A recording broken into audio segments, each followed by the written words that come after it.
my friend. All right, let me tell you what. It is let's see. It's about that time. It's about that time. We'll just go ahead and get it started. Hello everybody. Where are we at? There it is. It doesn't have to be on time, but it sure has to be now. It's the Gaming Workshop, everybody. Hi, welcome to it. I'm Bada Boomer. Today we have Ekho with us as our guest. Say hi, Ekho. Hello. Ekho, there he is. Ekho. Yeah, so we are going to talk about the new player experience, and we're going to talk about the whitelist a bit, mainly from a player perspective. You know, why we have it, what it's for, you know, what to expect from it, that sort of thing, and you know, talk about whatever you guys want to talk about as well. We're going to be checking out chat and all that good stuff. Karaoke time will I'll owe it to you. Anyway, so welcome to the Gaming Workshop, where we talk about DayZ Underground, which is a server, an organic roleplay server that we play on with the game DayZ, which is an open world sandbox horror survival game. DayZ Underground happens to be pretty hardcore, and for a lot of reasons, some of which we're going to discuss today as we talk about the new player experience and all of that. But I'm going to get into that in just a moment with Ekho. But first, thank you, Nabar. I wanted to discuss, you know, something that many of us partake in, which is the Discord channel for the DayZ Underground server. Now, one of the things that, you know, I'm there frequently, right? But not all the time. Some of you guys are there like all the time. So you'll know a lot about what I'm talking about. But as we're talking about the new player experience, I found that as a new player 7 months ago, that I was on the Discord like all the time, and I was reading more than I was talking. But you know, I kind of felt like it was the communication point where I could reach out and talk to and get to know people and that sort of thing. So for me, I didn't do a lot of complaining at first, okay? But there are other people who do play, right? And when they have a bad experience, or if they feel like, you know, well, you know, they're getting KOS'd a lot, for instance, you guys will know what I'm talking about. And they're looking for a role play experience, right? And they'll come and they'll vent their frustrations. And there are a lot of people that are very, very helpful, and a lot of people who are well-intended. And unfortunately, sometimes those intentions come across a little rude, okay? I'll just flat out say it, you know, because the thing of it is, all right, the people who are in the Discord all the time, right? We're in it all the time. And we hear the same things all the time. And we comment on the same things all the time, because Discord just really isn't the best place to have meaningful discussion, because once you are in the midst of a discussion, right, everything just kind of vanishes away in the ether. No, you know, it's not that likely that people are going to pop in and go and read, like, you know, 3 weeks of discussions to catch up, you know, on the things we've been talking about or whatnot, you know. So it's understandable that people get, you know, short about it, and they're like, oh God, again, like, dude, look, it just happens, get over it, you know.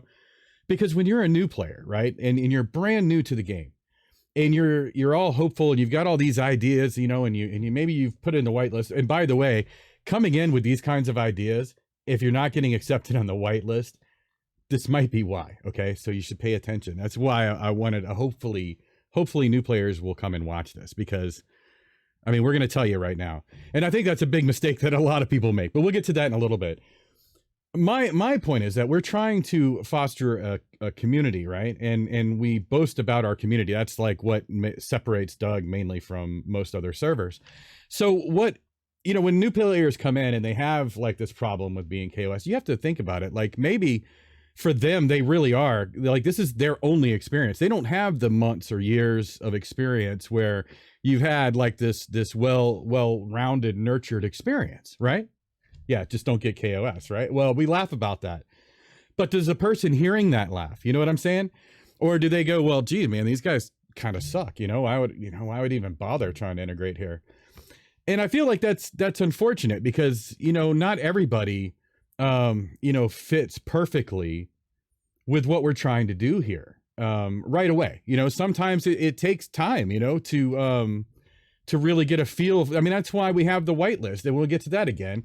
Is one of the reasons we have it, is because it's like, you know, some people get it, but they don't really get it. And so they just need a little bit more time. And you know, if they come and they're like, oh man, this really sucks, and they end up hitting a brick wall, you know, it's not much incentive to really, you know, try to integrate, you know. And then if you do, sometimes you'll get people, you know, who will come and be all like, you know, want to role play and want to have fun and all this other stuff. And then they end up getting KOS so often they're finally like, ah, screw it. And those people disappoint me the most, to be honest with you. But they're like, ah, screw it. I'm just going to KOS for everybody I see now, you know? And I'm like, man, you know, way to let the world destroy you, dude. That's just bad. Don't do that. You know, I mean, stay true to who you are, you know, because that's the only way. The more people who interact, you know, in some degree, I mean, I've said it 1,000 times, kill me, man, fine, you know, it's gonna happen. We were just talking in the pre-show about how bad I am at people. We're gonna talk about that more, trust me. I got KOS last night, and it was awful.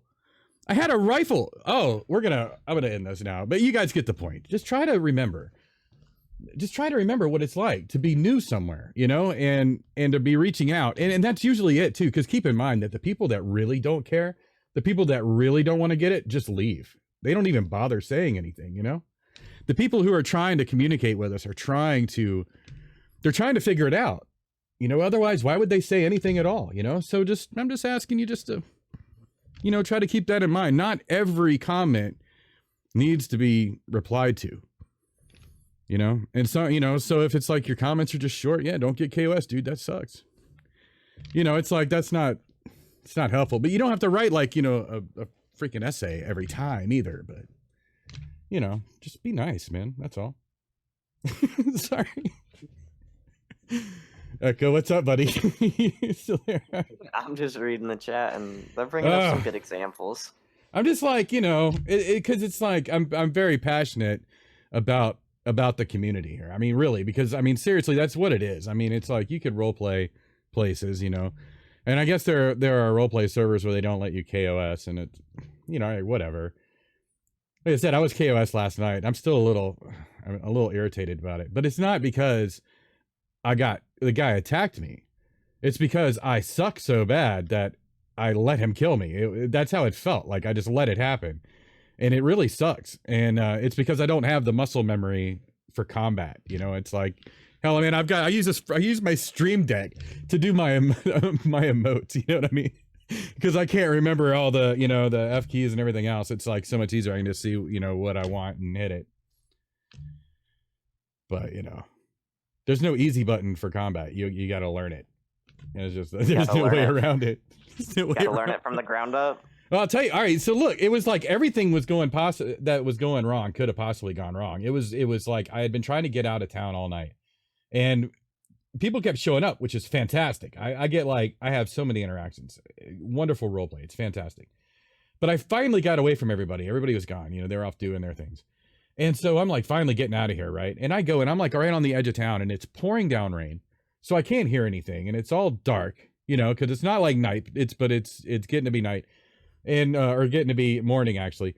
And then all of a sudden, you know, I'm running, and I hear do do do do, and I turn around, and the guy's running at me, and I've got a rifle, and I've got a 45, and I've got a shovel, and he's got a can of beans, and he staggers me, of course. And then it's like after that, it's like he stunned me and hit me 2 times. I'm already going dark, right? And I'm like, holy crap, you know, and I'm backing up, trying to get away from, you know, back up, get some distance, which is stupid. I should have probably closed that. There's like so many different things I think about now, and you guys are going to all tell me how wrong I was. I know it's going to be bad. But yeah, man, he just, you know, I pulled my gun and I fired, and then, you know, of course that didn't do any good. I should have just pulled the shovel out. By the time I got the shovel out, it was already, I was stunned like constantly, and then it was done. I was done. And that was it. And it was awful. Awful. I'm free loot, everybody. I mean, it's just the way it is. Free loot, man. There's nothing I can do about it. So there you go. Come get your newbie clothes, because that's what I'm going to be wearing. But anyway, it sucked. But it was my fault because I suck, and that's why. If I had been good, I mean, I saw him coming. You know what I'm saying? It's like if I had been good, I could have done something about it. So I can't complain. You know what I mean? And I don't. It still sucked. Obviously, I'm not happy about it, but but I'm also 7 months into this, you know, and I've had tons of good, positive, experiences in between. And in fact, now I've had every experience. I've been rated recently too, so now I've had every experience that there is. And there's goods and bads and whatnot, but a lot of the newer players, people who are new to the server don't have, those experiences. So it's cool because you got to have them. You got to learn, right? That, there's stuff going on, but I don't know, man. I feel for the people who come in and it's like, that's all they seem to get at first. How's your experience been? You remember when you started out? When I first started last January, it was strange just jumping into the whole RP server thing, because I hadn't RP'd much before with other people, on DayZ at least. And when I jumped in, I had high expectations of what I expected the server to be like. And when I got KOS for the first time, it kind of just demoralized me. I was shocked that somebody would just come up and kill me like that. Because I'd read all about the groups. I'd read about Torchwood, I'd read about Darkest Midnight, I'd read about PTU and 506, and I was like, oh, this sounds really dope. I can't wait to meet these people and have good stories with them.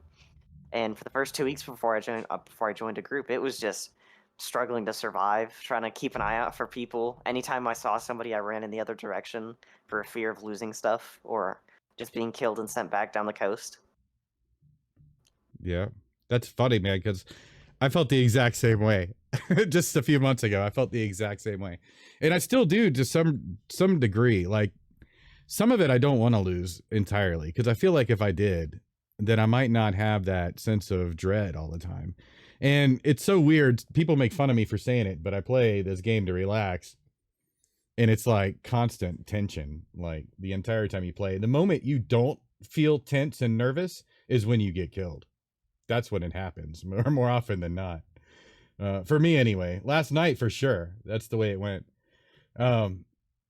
Yeah, so I mean it's harrowing the first couple of weeks. I mean, I guess a lot of us consider it to be like kind of a trial by fire. I mean, because you're either gonna make it or you're not. And the game itself is designed to be hard already, right? That's why this new update coming up, I'm kind of interested to see how it's gonna go. People are like, oh yay, the zombies are gonna be a threat. Well, I'm sorry, but the zombies can already be a threat depending on where you are. And I'm alone like most of the time, so the zombies are easy. They can be easy to gang up on you, and they don't really kill me, but they get you down. I mean, it can happen. And then all you need is somebody to step in and finish you off at that point. You make one bad mistake and you can get ganged up on by zombies. You can just have that one unlucky hit that gets you low enough health that a crackhead on the coast may run up to you with a shovel or a sledgehammer and just hit you right there, and you just drop dead. That's it. Well, that's all your time wasted. You know what freaks me out is when I start fighting a zombie, right? And then I realize I hear a couple more screaming. I'm like, okay, this is cool. And I've got like a bat or something, because you're talking about, now keep in mind, I was a fresh spawn last night, so I'll draw on that experience. I had a baseball bat. And so I'm beating one down, another one comes up, and then all of a sudden I take that one down, and I'm still taking hits because another one came up behind me. And all this time my vision's going every time, and I'm like, man, I'm just gonna black out any second, and then it's all over, and then you've already made it halfway to where you wanted to be, and it's just like, oh god, please no. It's an hour and a half, come on. But you managed to pull it out with experience, hopefully. That's where the experience pays off. New people may not realize. I'm excited to see what the new update brings with the new combat. So everything I've read in the Discord, it seems like zombies are going to be an actual challenge now, compared to what they are to some Doug veterans and just DayZ veterans in general. Because all you need right now is an axe, and you can just make your way through a horde of them. But yeah, that's true. With this new thing, it's going to be, you have to really think about, do you want to go into this combat situation, or do you want to sneak around the town and try to loot your way around without aggroing too many of them? Yeah. Now I'll be honest, okay? A lot of times that is my question. Like, do I really want to, and I do that all the time lately, is do I want to run down the middle of the street and have to fight off, the 8 or 9 zombies in the street or not? And there are houses I'll skip because I don't feel like, trying to deal with it and everything. But there are also times when I'm just like, oh, screw it. I was like, I've got a fresh axe. Let's chop them down. And so I do. I mean, it does happen that way too. So yeah, it will be more interesting. And I've always thought that the zombies should be a threat. But my only concern then would be because Doug is balanced, you know, to where it's hardcore as it is, you know. So if the zombies become a much greater threat, you know, I'm hoping that the admin team will be willing to evaluate, you know, that balance again and make sure that it's still intact. Because otherwise, it could be, you know, really impossible for new players. Some of that stuff looked crazy on the videos that I saw. You know, having a, you know, I mean, because it's hard enough if you got to punch a zombie, you know, you get two, man, you're done. There's like no chance because you're gonna die while you're beating down the first one, you know. So it'll be interesting to see how it goes. I always try to stay optimistic about these things. I mean, especially when I don't have you know, firsthand experience or I'm hoping whatnot. that it'll go well. I have faith in the admin team and that they'll evaluate things as they come out. They've always done a good job, in my opinion, of making sure the game is balanced, especially ammo and diesel. The more the prevalent mod devs that are out in the Discord every day that people Yeah. notice, they're always out there and like explaining why they're doing things if they can, or if they want to keep things private, they keep things private and just say it straight up, like this is why we keep things private. And I feel like the server's been in a really good state of balance for the past few months. Mm-hmm. You can, if you're going against somebody with an AK and you have maybe a Mosin or an SKS, if you have good enough skill or if you get lucky enough, you can take that person down. It's not you're just instantly dead against anybody with an automatic when you don't have one. Yeah. I guess that kind of actually helps me. I'm gonna get to some of these comments in a minute. I think that helps me a little bit because part of my problem is that Doug is toned down like the 357. And the problem that I could see with it, just having never seen it at its full capacity, is that it's the ammo type that gets the value change, not the way you projectile it. So there's no difference between a revolver and a repeater, as I understand it, as far as the damage output. Now, possibly range and all that stuff is different, but it seems like a 9mm almost does more damage than a 357. But I mean, I've shot people and been beaten to death, you know, with a can of spaghetti. And so I guess it's good in the example that you use because it shows that you're not completely helpless all the time. You know, if you get the jump on somebody, you can stun them, you know, with a can of spaghetti, you'll beat them to death even while they're unloading on you with a 357. But, you know, I don't know. I don't really like that aspect of it necessarily. I mean, I think you would really have to get the jump on somebody to take them down with melee, you know, when they're shooting at you. But I mean, I guess, you know, it's a video game, you know, so you kind of got to go with some things. It sucks for a guy like me because, you know, I dress up for roleplay, you know, I carry 357 for roleplay. You know what I mean? It's like you know, I don't go to the military zones because I would expect to go there to get KOS'd and PvP'd all the time because I figured people are always there fighting for loot, you know. But anyway, give me a second. So D&B Soldier says, "Do you think people join RP servers for easy kills?" And I mean, honestly, I think the answer, I've heard this a lot lately, and I think the answer to that is obviously yes. I mean, they're people will, you know, do anything, you know, and take any advantage they can. It's one of the reasons why I like Whitelist days, which we'll get to later. Of course, I mean, you know, I don't know. I don't know that it's an epidemic or a problem in that regard necessarily, but yeah, I mean, I do. There is, again, it's hard to say like in relation to like the situation I had last night, because if I had the skills, you know, or whatever, I mean, I would have definitely won that fight that I was in last night, but you know, it just is what it is. What do you think, Ekho? I don't know if that's the case on Doug. I know that I've experienced my fair share of just what people call puppies, which are just public players, just coming onto Doug and just for the kills or just to mess around. Because I don't regard for the health of the server in that aspect. And Yeah. we dealt with a hacker 2 or 3 weeks ago when I was in NCR, and we didn't know it at the time, but it was just a random public player that had come on. We just stumbled across him in the woods, and he killed 5 of us with headshots before we could even say anything. And Man. it was just insane that it happened to us like that, and we were Yeah. all really, really mad and upset for a few days after Yeah, I'm that. sure. It's just one of those things that you have to accept that you're gonna die, and as you touched on going to military zones and you expect to get KOS. I've always had really good experiences at Northwest when it comes to RP, but I go into places like that in Tizzy and Kamensk Millie.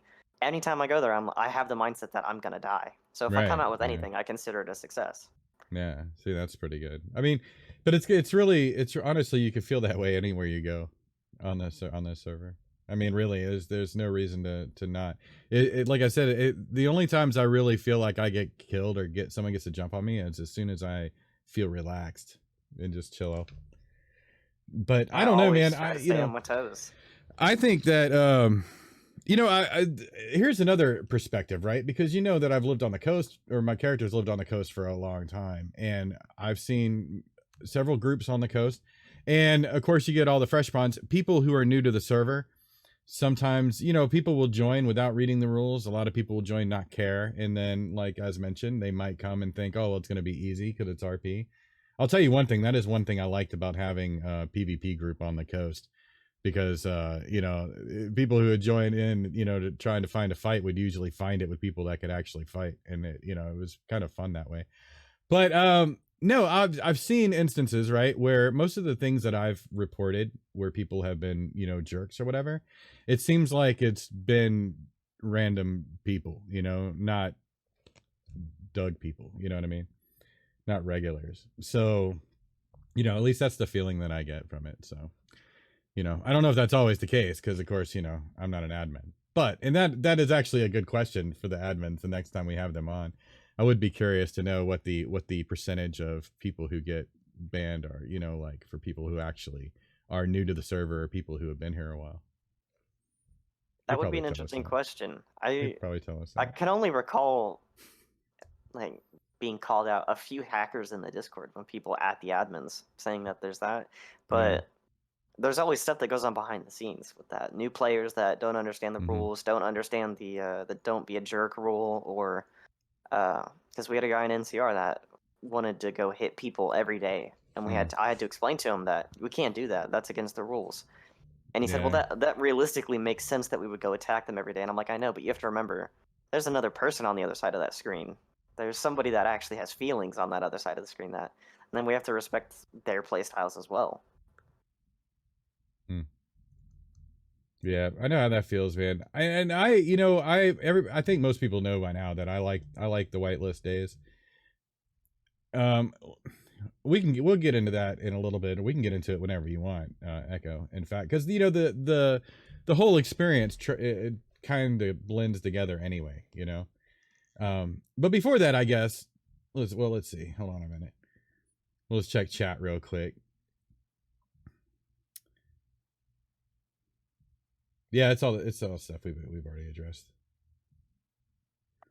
Even if I don't attack somebody every day. I mean, come on, man. I mean, it should be common sense. If you're thinking about it, if you're considering other people, it should be common sense. But I've been surprised at how many people I've had to explain that rule to on here and the Livonia server that didn't understand that. And I agree with Kate. It should be highlighted more. I think some parts of the rules need to be highlighted more than others because there's some that are hidden or more obscure. And that's a question for the admins next time they're on, as you said. But I feel like that rule just doesn't get highlighted enough or doesn't get explained enough by some people. Yeah. Well,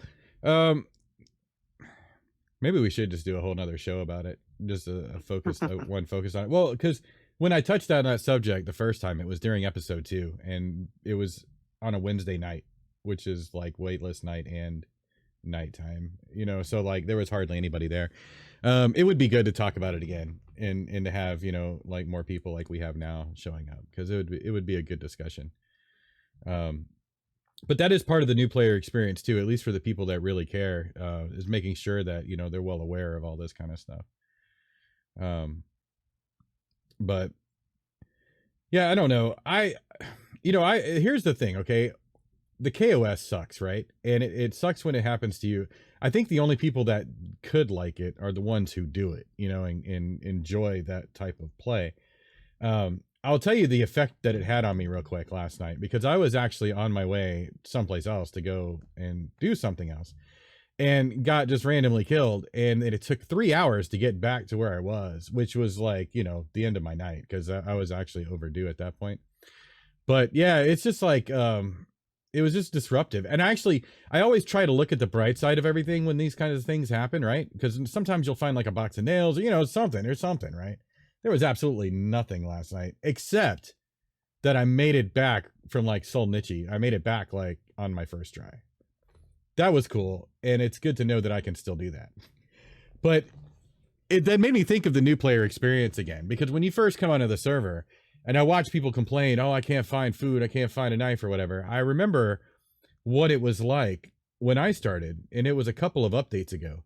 But then it was really hard, because it wasn't until the following update that it seemed like there were so many infected that had knives on them. There were like so many other ways to find knives, and I still can't help but think that the admins had something to do with that.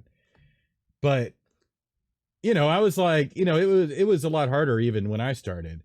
And I still managed to figure it out. I'll tell you what I did in Ekho. I mean, feel free to hop in with advice on this, okay? But one thing that I learned to do was stash, which isn't much, because I wasn't very good at it, you know. But I'd find like a dry bag, and I would put like a water bottle and like some, you know, a knife in it if I found an extra knife, and I'd bury it, you know. Or I would oh, I like to do this when I would spawn somewhere and I was having a rough start, right? I would find a backpack or whatever. I might find like a can of beans, but nothing to open it with. Or I might find a knife, but I can't find anything to kill and eat or whatever. And so then I'll like cram as much helpful crap as I can into this backpack, and I'll find a spot that I would recognize and hide it, just drop it, and know that I would have like 6 hours to get back there and find it again. And if I died a couple times and I respawned nearby, guess what? I would recognize it, and I would run over, and that backpack was usually still there. I did the exact same thing last night. I ended up on the coast, and Cami Shovo went towards Grozant. They weren't home, and I'd found a box of nails and a can of beans, and I had nothing to open it with, and I wanted to stash those nails.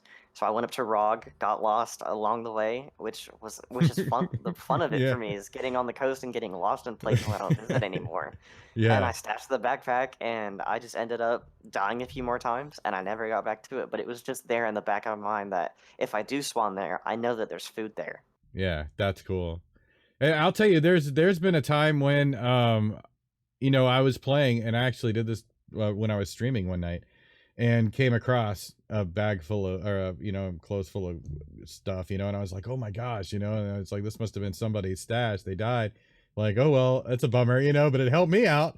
And so it was nice, you know. And so I do that stuff too. I mean, you know, people might think that it's wrong. I don't know if they do or not, but I do. Like, if I spawn in with the flashlight and the battery, you know, and I'm gonna die, I'll drop the battery and the flashlight, you know what I mean? So things like that. It has the chance to help someone else. I usually, like, if I don't need it, I'll leave it for someone. If I'm gonna die and I find an axe or a shovel, I'll put it in a backpack and store it in the middle of a town, because I don't need it in that life. Somebody else may need it. I mean, exactly. I mean, how cool is that? You know, if you're like stumbling along and you're about to die, and all of a sudden you find a backpack full of crap you need, you're like, ah, thank the Lord. That's what I would say. I would be like, thank the Lord. Like that. That's exactly how I would be. I mean, seriously though. Oh my goodness. All right, so we got chats lit up with talk about the whitelist. I guess they are going off about the whitelist right now. I guess we should transition over to the whitelist. I'll tell you, the whitelist is, first of all, okay, let's talk about what the whitelist is, okay? Because a lot of places have whitelists, and it's treated differently in different places, okay? As far as I can tell, neither one of us are admins, okay? This is, you know, and Ekho, again, jump in anytime. I kind of feel like the main purpose of the whitelist, at least in regards to story, because this gets asked a lot, is a lot of the story and the lore and whatnot of the server is gated behind the whitelist. And part of that, at least in this regard, the reason for that, I believe, is that we expect people to have a very basic understanding of what in character is and what out of character is, and how to separate the two. And people who are whitelisted are definitely expected to know the difference and to be able to separate in character versus out of character. And so in a way, we protect the integrity of things happening in game, because it's really easy for somebody to read something out of character, right? and then bring it in character, talk about it in character, the people that they're interacting with don't know for sure where the information came from. So it's real easy to have things brought in and made known that shouldn't be without realizing it, you know? So it's just, you know, it's just one of those ways that we kind of help protect the integrity of various stories and whatnot. Now, that's the main thing I get about the whitelist and one of the reasons why I'm glad for it. As far as other things go, I'm confused a little bit, because I've heard Mr. Blue, who's an admin, say that you don't want to get on the whitelist so that you can play on the whitelisted days. Okay, I understand why he would say that, and I think he's saying that because what he's trying to say is that should not be the goal. The goal should be to integrate with the community well, and to understand what it is that you're contributing to the community, you know, and to make sure that you're a fit. Like, that's the goal. And the benefit is being able to play. One of the benefits is being able to play on a whitelist day, is how I look at it. Yeah, so yeah, go ahead. that's something that when I joined and I got whitelisted, it took me 3 tries, and I see a lot of people complaining that their application gets denied, and that's a whole different topic. But when I joined PTU, I went back and I started reading the stories from old PTU people from 2, 3, 4 years ago, and that was really cool to me. And then it was just a bonus and to play on the whitelist days. And I think a lot of people have taken the focus away from being able to access the stories and the old storylines that don't exist anymore, the history of the server, and they see it more as, I want to get on the whitelist days to just have that exclusivity where I can go play, I can go loot, I can go do things when other people can't. Mm-hmm. Well, I could tell you that there are a few reasons why I like the whitelist days, and it's super dependent. And we're going to get into why in just a minute, because Black Arrow says it almost perfectly here, and I'd say he does say it very well. It's super dependent on which side of the spectrum you're on. He was on both. As a dugout member, he preferred the whitelist because, you know, there's less puppies and people acting out. He said as a bad guy, though, he prefers public days with more people to interact with. And that's seems to be the major dividing line between the people that really like the whitelist and people that don't, is mainly, not, I don't want to say bad guys, but the people that enjoy the PvP aspect of the game. And I tell you, that blows my mind, because this game is like, the PvP in this game sucks. Like, it's really bad. Like, play any other game from like the last 5 years, any of them. Fortnite, it's better PvP than this game. I'm just saying. But still, if that's what you're into, that's cool. You know, I want to get better at it myself. But it makes a difference. And it's true, because here's the thing, right? When it's whitelisted, we're all interacting with each other. So it's great for the people who are role playing or who need the downtime or who want, you know, because I mean, at this point, I like to use whitelist days just to rebuild and just to recoup from the rest of the time, you know, because I deal with people all the time, especially on the coast.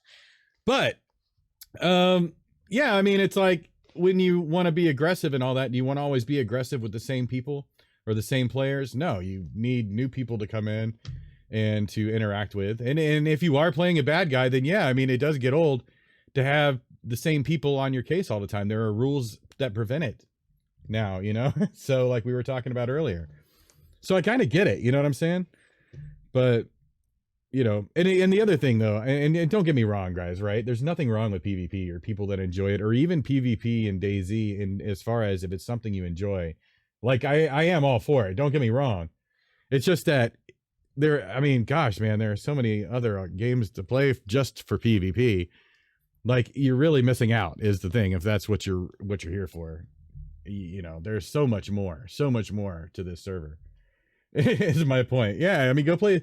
Hey man, come play Hunt Showdown. I picked it up recently, but anyway, I won't talk about that because we're talking about a different game. But I'm just saying, I want to get good at that. That game's awesome. It seems really cool.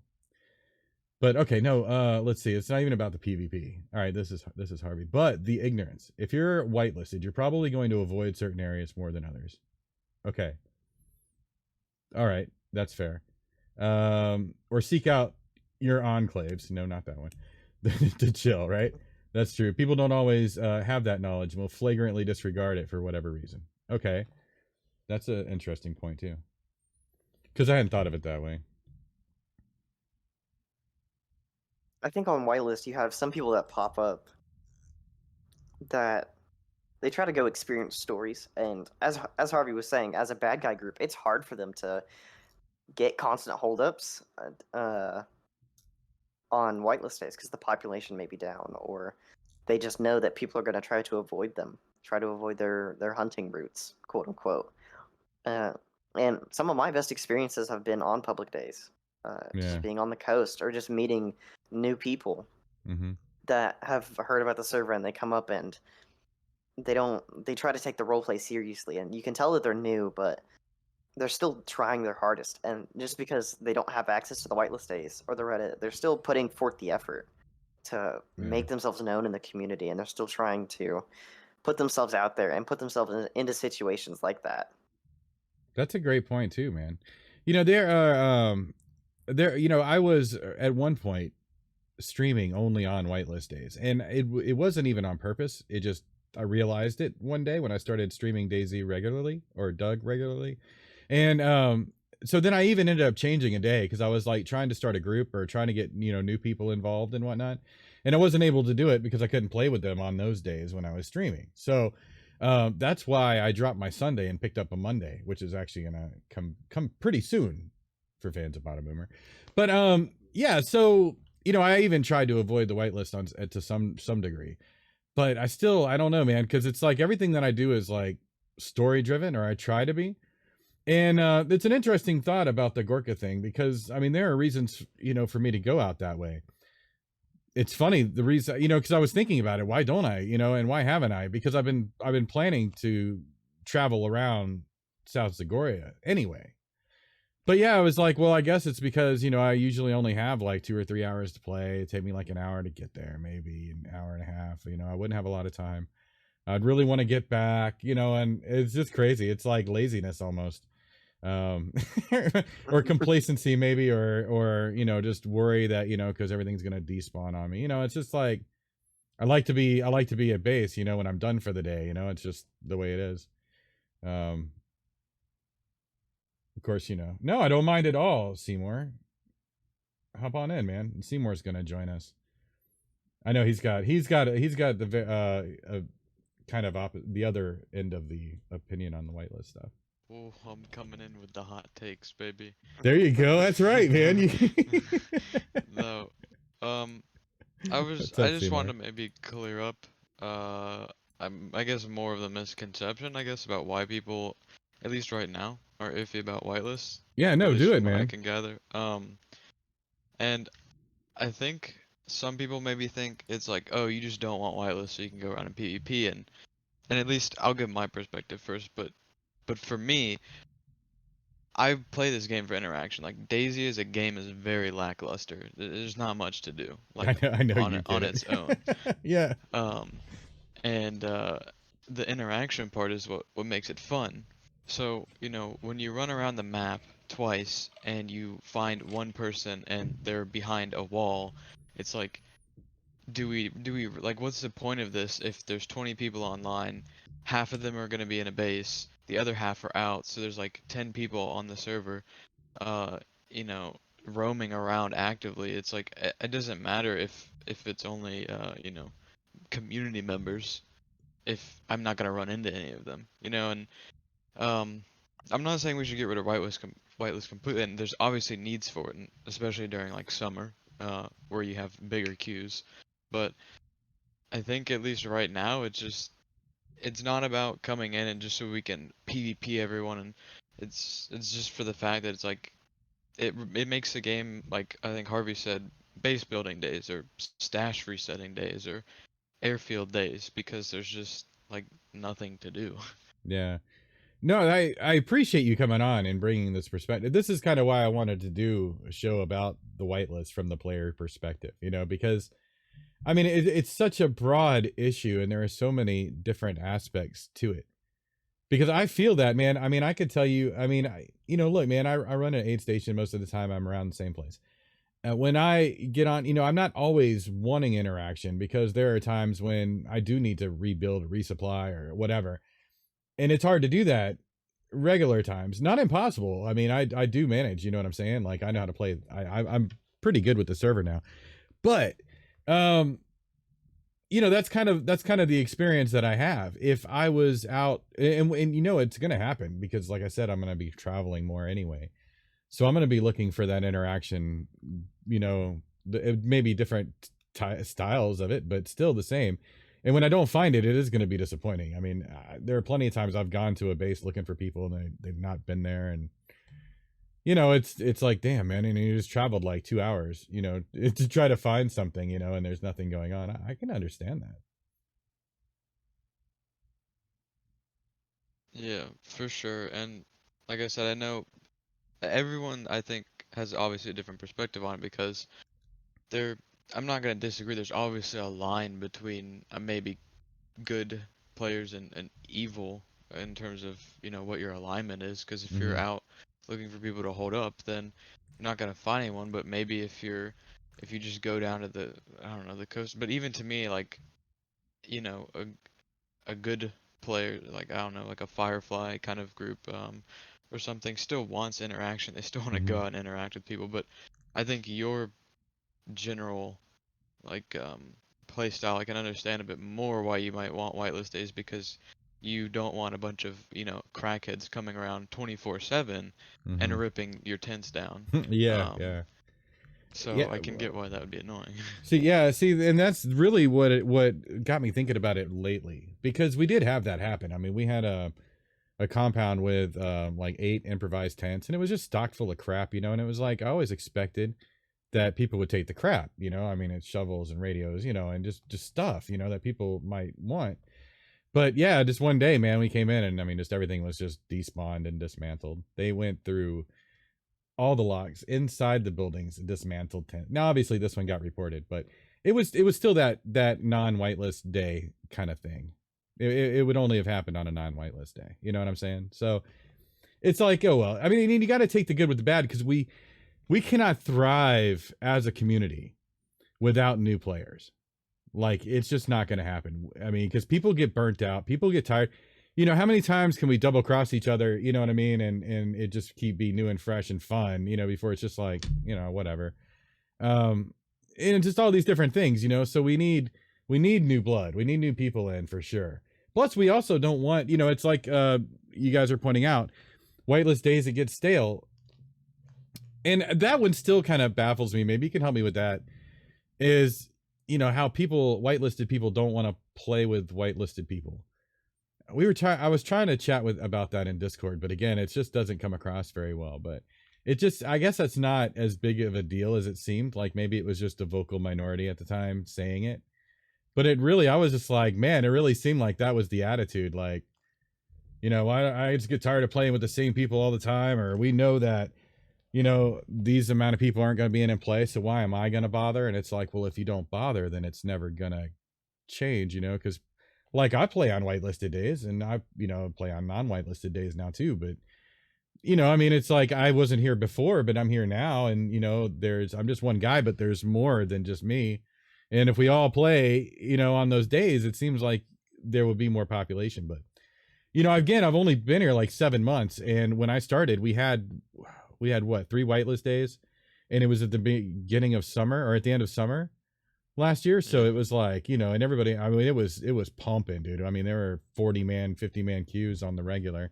So we kind of needed those days, you know what I mean? To sometimes, just to feel like you could even play. Like when a big streamer would come around as well, Yeah. I'm curious, since you were in PTU for a minute, Ekho, like, did you notice, I mean, a big difference between like whitelisted days and non-whitelisted days at all? Did you like prefer one more being in PTU?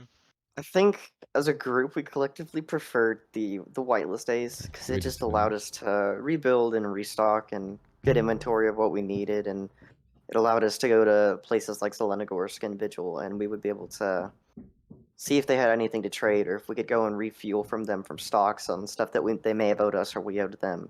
And it allowed us to do some of that stuff But I like the non-whitelist days more. We could definitely see a difference. On non-whitelist days, we could have so many, like when we had the 40-man queues, we'd have people coming by the PTU place all the freaking time.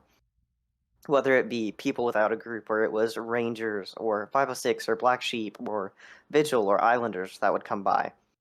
And then when it was whitelist days, it was just really quiet, and it would end up being really boring for us. And we would either go out and loot if we had the time for it, or if we just wanted to sit in base all day, we would just sit in base all day, and it would just get really stagnant. And I know with a group like yours, since you move around a lot, you said you prefer non-whitelist days, I think, in the chat. Yeah. And I can completely agree with that at this point, because on whitelist days, I just feel bored. I don't have the motivation, I should say, to just go around and meet people. I don't have the drive, because I know that if I go somewhere, there's not a guarantee that I'm going to meet somebody. But on a non-whitelist day, if I go from Electro to Cherno or Cherno to Solnichny, I'm going to run into somebody on the coast, and I'm going to have a good interaction, or at least try to, compared to the very low chance that I will find somebody on a whitelist day. Yeah, I mean, I do runs of like down from, I don't know, like Novaya, just from going through the entire western stretch of towns all the way over to like Gaglovo and just not see anyone. It's like, you know, you feel like you'd at least go to places where you'd expect to see people like Black Sheep, or I mean Zelena Gorsan, there's always someone there it seems like, but you know, I I think it's just generally less to do, and that's why I think what you were talking about earlier, Boomer, is that people, it's not that people don't want to play with the same community members, it's like it's the very much the mentality of like, oh, if no one's on, then why should I get on? And obviously that's like, that's a hard thing to change, and maybe I don't know why it is, you know, we only 20 or 30 people get on like during whitelist days normally. But that's probably one of the big reasons. It's, you know, if people come to Doug for RP and interaction, and you have days where it's like you're running around and maybe you do see someone, you see like one person, then still it's like, okay, was it worth my time to run around for 5 hours and see no one, or just you know, a couple people, maybe they're just sitting in their base or something? That's kind of the thing. Yeah. Well, I tell you, that's why it was kind of funny for me earlier to complain, because I wasn't really complaining, right? I mean, I was just like, oh, you know, I wanted to get out and go do some things, and people kept stopping by, and so I would stop and interact with them. You know, and it's not like a bad thing, because that was really enjoyable. And then it was unfortunate that I didn't get very far after all of that. But if I had, I would probably have felt a whole different about all of it anyway. But yeah, it's really fun. It's weird how it works, because, you know, I haven't moved that far away from where I normally am, and I've had tons of interaction lately, pretty much anytime I could want it, you know. And then when I come in and there are times when it's not there, I'm like, oh, this is great. I've got like a really good balance right now. Yeah, and I don't know that whitelist days really affect what I'm doing at the moment now. So that's kind of cool too. I mean, except, you know, I mean, there's more crackheads that come through, you know, and that sort of thing. But you know, I don't know. I mean, it's just it really varies where you are and who you're dealing with and whatnot on what days are. But it's such a broad thing. This is why it's one of the things where I like to discuss it, and I want to make sure that, you know, like, we do need a whitelist days, but we don't need all of them to be whitelist days. So, and you know, and again, I mean, there's like a balance, you know, and definitely more whitelist days, I think, hurt than fewer whitelist days. More, to be honest with you, even though I prefer whitelist days. I do. I think because we have to have new people come in. Excuse me. That's the other thing. How can we expect the newer players to learn Doug culture if the doors are locked? I mean, you know, that's really what it comes down to, you know. I mean, because it's like, we want, you know, the only way to really experience it, you have to experience it. Nobody can tell you what Doug is. You have to experience it for yourself. And you do. It's true. I mean, because, you know, nothing prepared me for it. I mean, I had like a general idea of what to expect, and I got in and it was totally different. You know, I got the crap beat out of me. I had to like figure it out. I'm like, oh wait, there's other places to go. So I went other places and then found what I was looking for, and you know, here we are. But Yeah, I mean, I think, um, I mean, I honestly have no problems with like the actual whitelist days that there are now. It's 2 days. Like that's fine because whitelist should change. The bigger queues we have, the, depending on what time of year it is. Like I said, most people know like summer's typically when it picks up. Then there should be more whitelist days because it just makes sense because more people are going to be playing.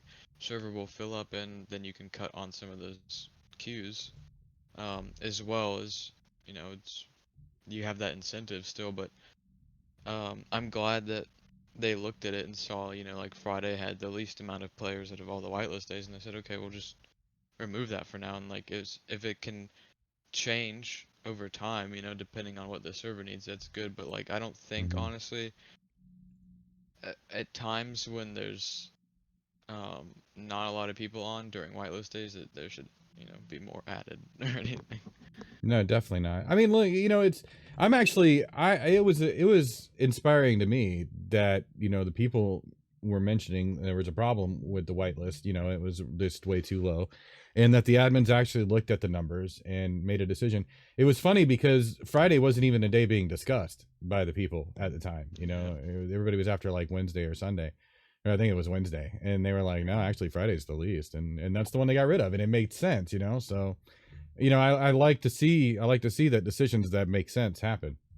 You know what I mean? Because that's the kind of things that help keep the thing, you know, help fulfill our needs as needs arrive. And so, you know, that's a good thing. For sure. So it is what it is. But as long as, you know, we have the time, I guess it'll be all right. But the other issue that I guess would be I mean the whitelist itself. Um because I think people do we were starting to get into that. I think people do misunderstand like the purpose of it. And again, I agree with Mr. Blue when he says that the whitelist isn't something that you should want just so you can play on non-whitelist days, right? There, you know, and it's almost hard not having seen the applications and the kind of answers that they get uh, to judge, you know, how strict it is. And but you know, in my regard, I mean, I've seen people who have role played well but haven't passed the whitelist, you know, but there may be other reasons for it. I don't know. But I guess my question to you guys, it could be either one of you, is um you know, what do you feel is the purpose of the whitelist overall? Maybe not in regards to just story, but in to playing experience and that sort of thing. Like what should you expect on whitelist days that you won't get on the non-whitelist days? I would say you should be expecting rebuilding by some groups. You should be expecting rebuilding or new projects arising from community camps such as Yeah, Googlovo yeah. or Vigil that would be rebuilding. And uh, compared to them on non-whitelist days where they're going to be swamped with people and they won't have the time for that. And it'll be a time for them to, I think Harvey said it earlier, it's a time for people to go loot heli crashes, go loot military, go loot places that people probably wouldn't be because they're not going to be that many on the coast. Try and get those resources to build back up. Mm-hmm. Um, like, are we talking about like an idealistic version of whitelist or what it like now? If a new person gets whitelisted and they jump in, I would say what it is realistically. realistically now, Yeah. yeah, pretty much what Echo said. Whoever is on will probably be like, recuperating if something happened on a non-whitelist day, or they'll be rebuilding and maybe just hanging out more. Yeah. Um, I think idealistically, the goal is if you'd have a full server, maybe not even full, just a high pop server where everyone you run into kind of knows what they're doing. It's more Mm-hmm. tight knit, and you'd run into more community members. I think is like the utopian goal. I don't know of whitelist. Yeah, I think I have to agree with that. I mean, because honestly, that's what I had in mind when I applied for the whitelist. Is I felt like it was just going to be, a full server of people that just get it, and you didn't have to worry about random people and nonsense in that regard. It's hard to describe, honestly, because there are a lot of things, okay, that experienced players do that we would attribute to new players, right? But they're role playing, and that's one of the things that drives me nuts, man, when people say, well, KOS is role play. Look, let me tell you something. First of all, if somebody is a role player and they've come to complain about the KOS, okay, telling them that KOS is role play is not sufficient. I'm sorry, it's just not. It's just going to upset them more, which shouldn't be the goal, right? The idea is that, yes, some people role play characters who will kill you on sight. Just phrasing it like that is just a little bit more, you know what I mean? It bridges those gaps. It uses a few more words that make a complete sentence, and it helps people get it more. But anyway, it's true that people, their KOS, their role play and that sort of thing. So you're going to get that on whitelist days as well. I like to say that you get kind of the same things on whitelist days that you do on non-whitelist days, just not as severely. Things are usually a little toned down, although there is more role play and interaction in that regard. I don't know. The only time that I've had problems personally finding people on whitelist days has been when I've sat around in my community camp on the coast, because most people tend to try to move off of the coast when they spawn it. That's their goal. So, and that makes sense to me. As I've moved in a little bit closer, I've had more interaction, and there's also been, story reasons for people to come and see me and that sort of thing too, so there's that. But yeah, I don't know. Oh, excuse me. Thank you, man. No, you can just leave it there or whatever. I'm in the middle of a show, sweetheart. Okay. she brought me back a pretzel, man, and I'm like really wanting that pretzel now. But anyway, sorry about that. I'm just like, okay, like, oh man, I really want to eat it though. She's coming back. Are you gonna show it to me again? No, I'm gonna leave it. Oh, she's gonna leave it for me. Now I get to think about. Now I get to. I'm not even kidding. Now I get to think about my pretzel the whole time. So we're gonna wrap this up. No, I'm just kidding. I'm just going AFK. You guys would be all right. I've completely derailed the show now. I apologize. One of you get us back on track. I feel like I haven't had too many problems on whitelist finding people if I make myself go out and go to places where I know people are gonna be.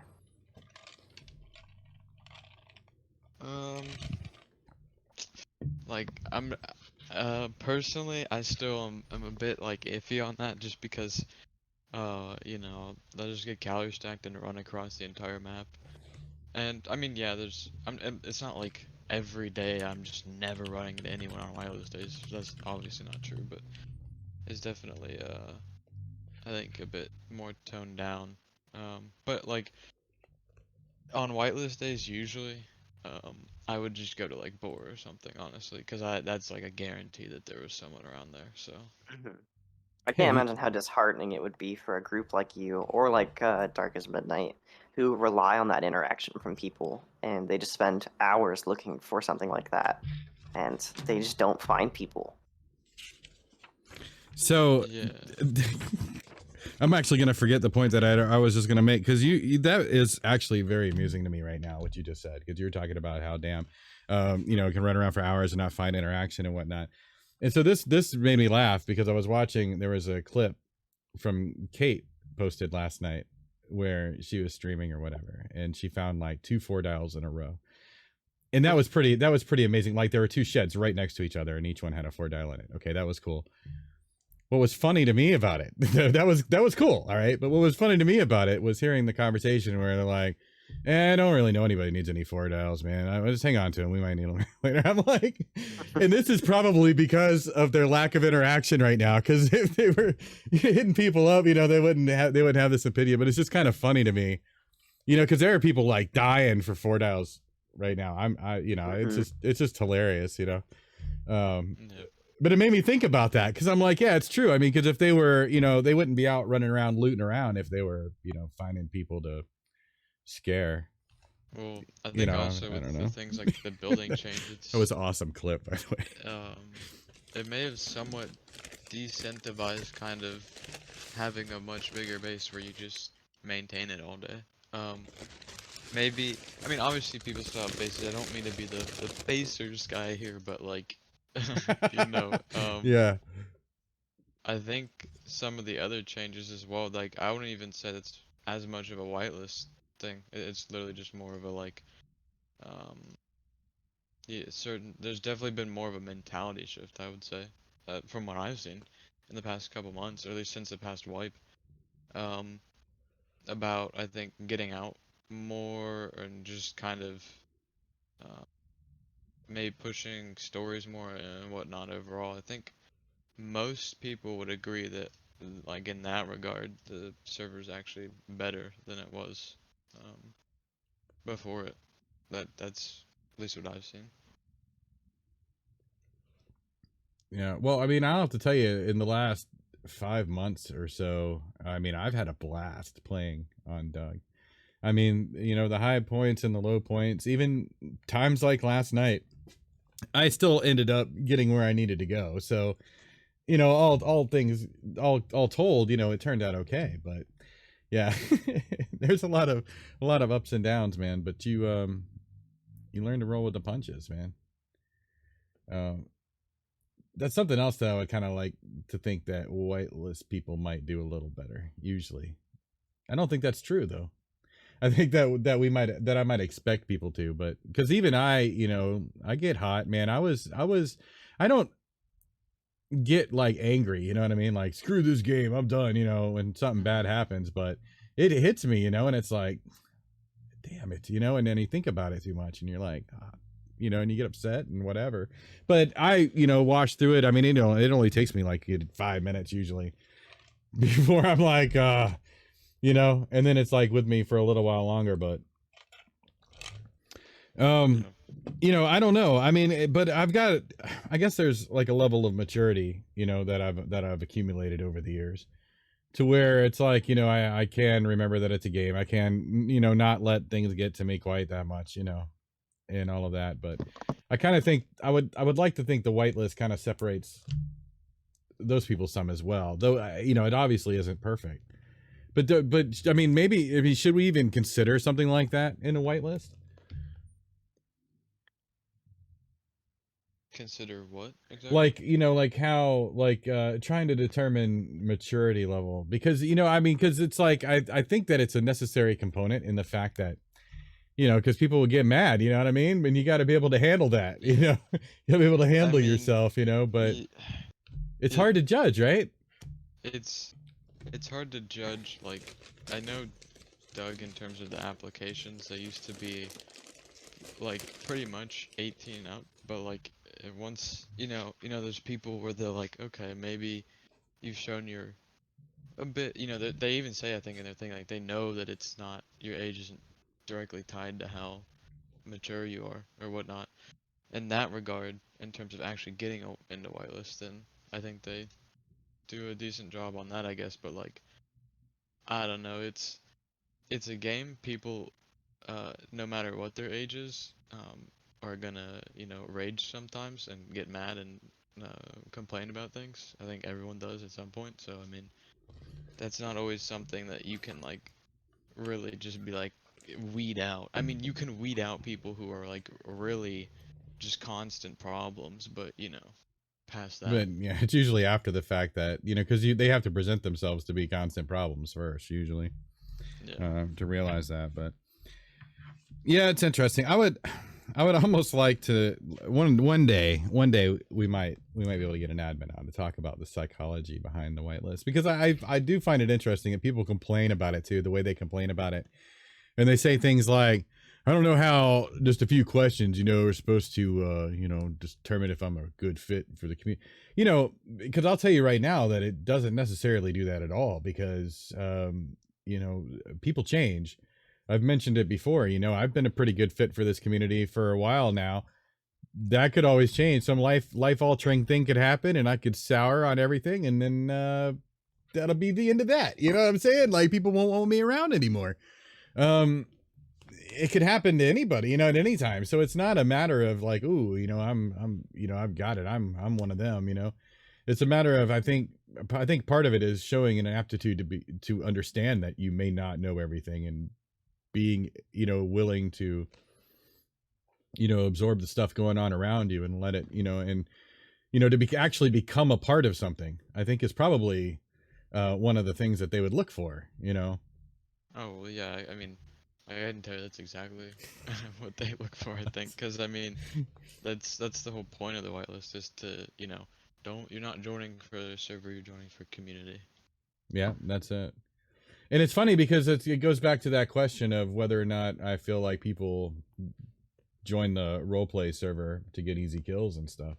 I mean, that's part of it too, is to try to emphasize, because look, anybody can play on the non-whitelisted days, if you're not banned or what have you, there's, most people can play.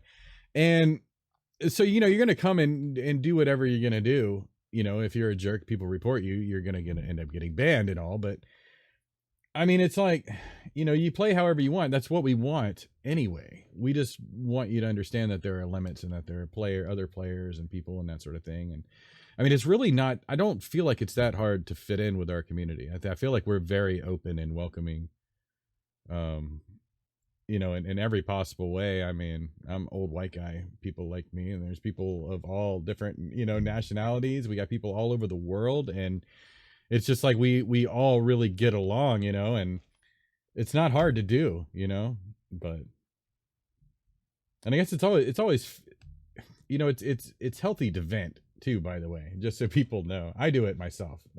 I've been known to do it once or twice, I guess, but you gotta, again, know the limits, and I guess that's part of the maturity level too, is knowing how far when is enough, and you need to stop.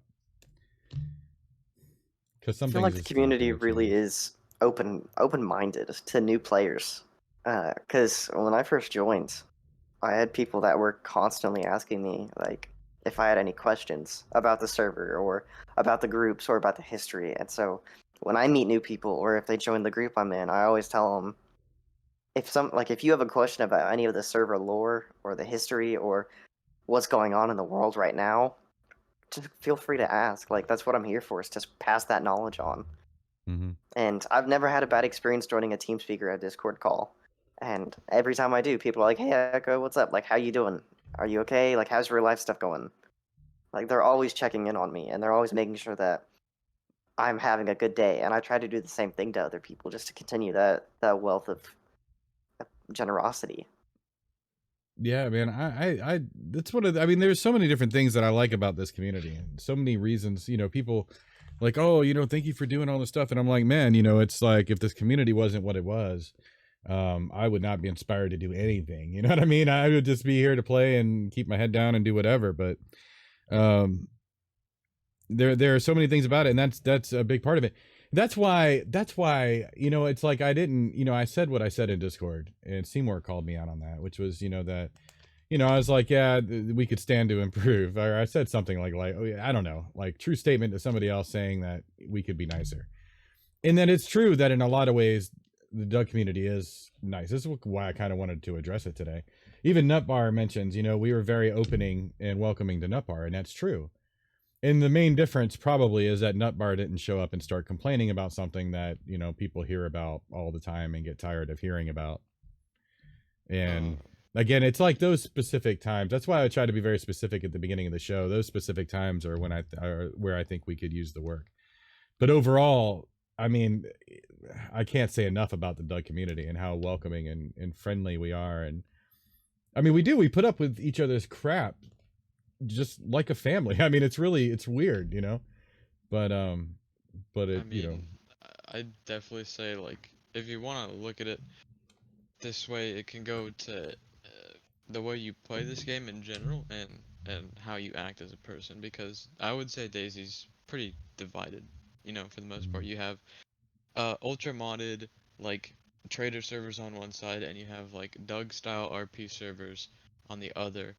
And I mean, maybe you have more middle grounds, like just kind of,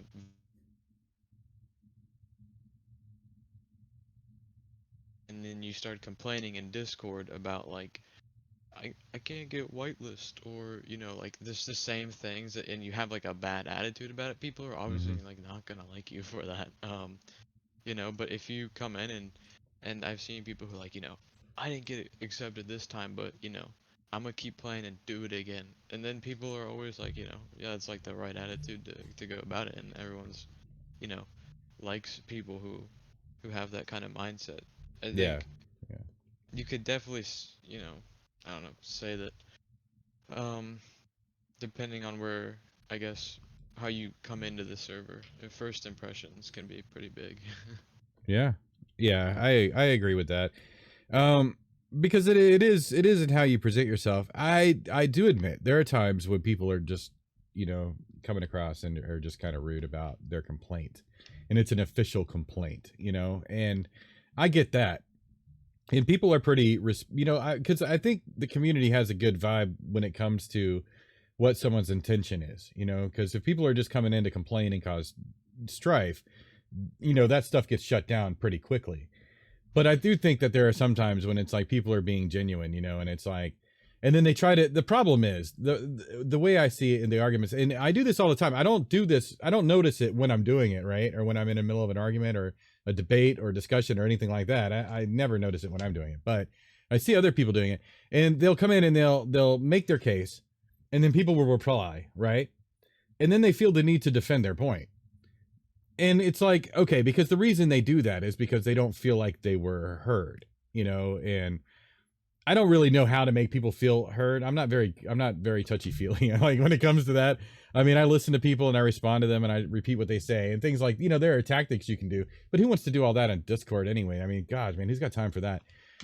So it's like, this is why I kind of understand, the give and take, but it's just like, man, we could still, try to be a little softer with some of the people that, that are at least trying, 'cause there are people that just show up to complain, but then there are people who are like, look, man, I thought this was an RP server. What's going on?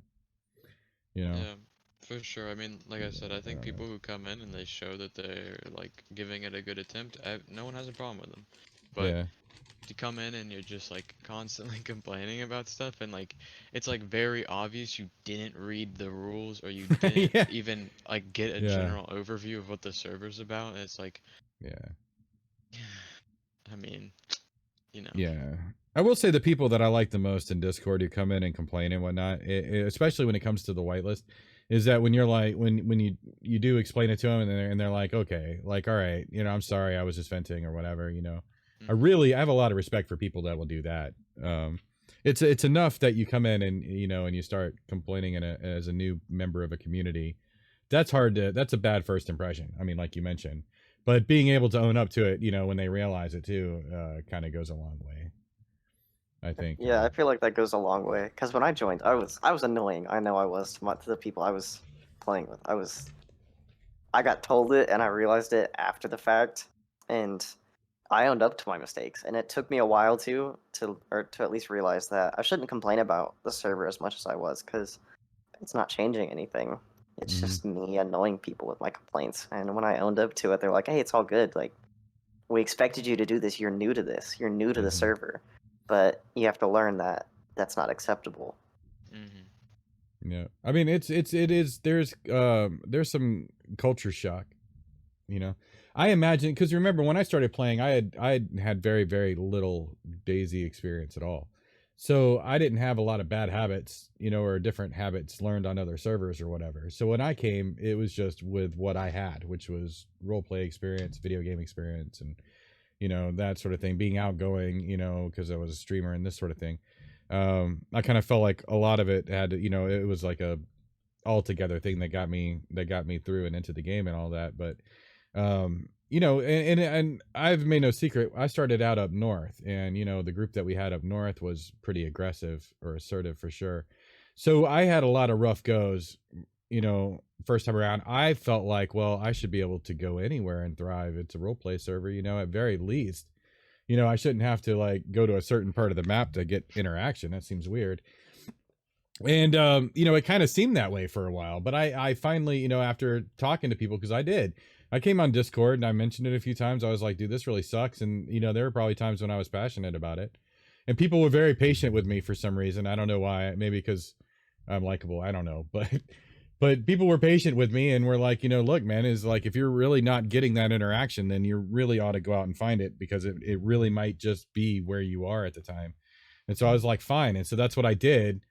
And then, you know, like I said, I say the rest is history, but it's true. I ran into a group of people that, you know, wanted other people to have a good experience, and that changed everything for me, you know?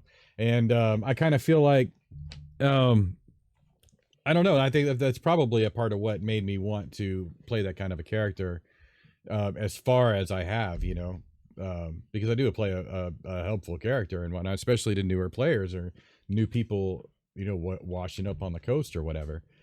So I don't know. I mean, it's kind of, you know, I kind of think that it, you know, it kind of ties together, but I don't really know. I kind of lost my train of thought on that one. So, because I was trying to think about it, because it was like the new player experience, you know, but it's nice to have people that are willing to help, I guess. For sure. When you're new. But yeah, it's like you can complain, but you still gotta realize that when most people are telling you this is how it is, then you probably ought to figure out, then stop complaining about the way you want it to be and start figuring out how you can adjust to what it is. Yeah. And this has to do with the whitelist, because I think that, you know, I don't know that Discord is like a, you know, it's not important, like, as far as you won't get on the whitelist if you never talk. I mean, it's not like you'll be prevented from getting on the whitelist if you never talk in Discord. It's kind of a 50-50 thing on whether or not it could help or not, I'm sure, because of the admins. Sure, everybody well, reads it, you know, but if you come in and you make a good impression, then, you know, it might help. But if you come in and you're complaining and not really adding much to the Discord, then that's probably not going to help you. For sure. Yeah, like, I mean, I know people who are very much weren't active in like the Discord in general and stuff. Whitelisted like first try, have no problem adjusting. And I mean, to be fair, he had watched like Silent Sentry for like 4 years, so he kind of knew like the general vibe, I guess, before he got DayZ. But he'd only had like 100 hours in DayZ, I think, when it came to Doug. You know, he got whitelisted first try, and it's like that's it. Like, Mm-hmm.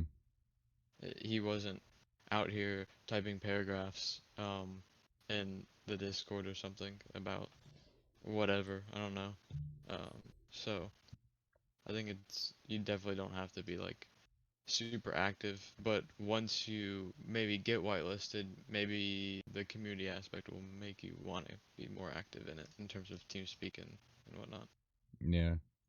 I mean, I think it's pretty interesting that we've had some people, I don't want to single anybody out. They can if they want.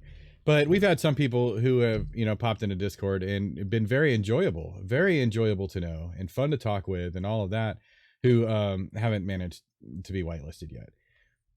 You know, so I kind of like seeing that aspect of it, although, you know, it's unfortunate that they're not whitelisted. But I like to see that aspect of it as well, because it shows that popularity really doesn't have anything to do with it either. You know, you can be on Discord and be very likable and all of that, and still there could be something holding you back, you know. For sure. So it's interesting. Yeah, I know, right? But you know, and that's why, again, I mean, like I said, I've run into people. I knew a guy who I was so surprised he didn't get whitelisted, but he never let me read his application, so I have no idea why. But I mean, all of my interactions with him, like, you know, because I run a church or whatever, or I did on the coast.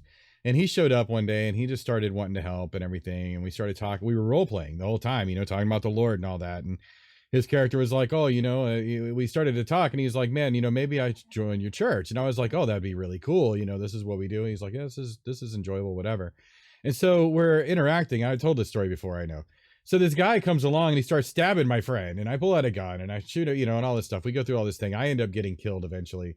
And it was like this really cool roleplay experience. And you have to go back to like the first or second episode to find out why all of that. But the point of it is that he was standing there. He was playing a guy who was he was a pacifist.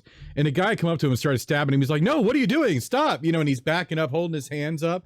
He's not attacking the guy back. He's not fighting him back. You know, I'm the one that's got to shoot to get the guy to leave him alone. Right? That's this guy's level of role-playing commitment. And he just met my character, just set up this whole thing where he was going to, you know, and he was willing to die over it, you know, because his character is like, that's how his character would react.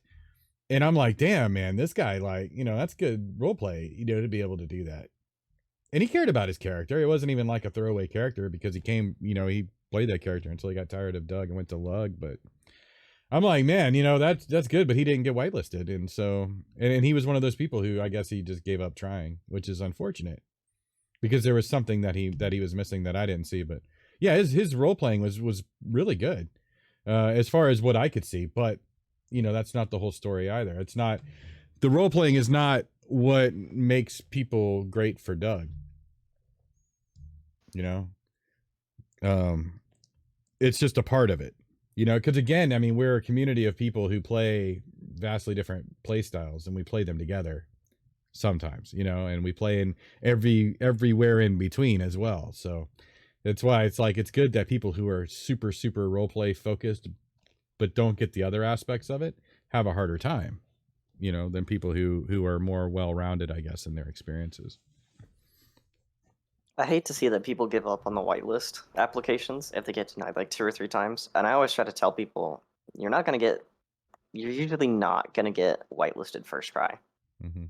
There are people that it's taken them 12 tries, and they're great role players, and they're great for the community, but they just takes them a while, because they either aren't understanding the questions, or they may have just gotten one thing wrong, and the admins just don't think they're a good fit right now. And one thing I would say to new players is keep trying to get that whitelist. If you really want to access the story behind the server, it's definitely worth it compared to just trying to piece it all together by yourself when you're non-whitelisted. Yeah. It is. You know, it's. I don't know, man. It's rough. It's hard to give advice on something when you don't really know exactly why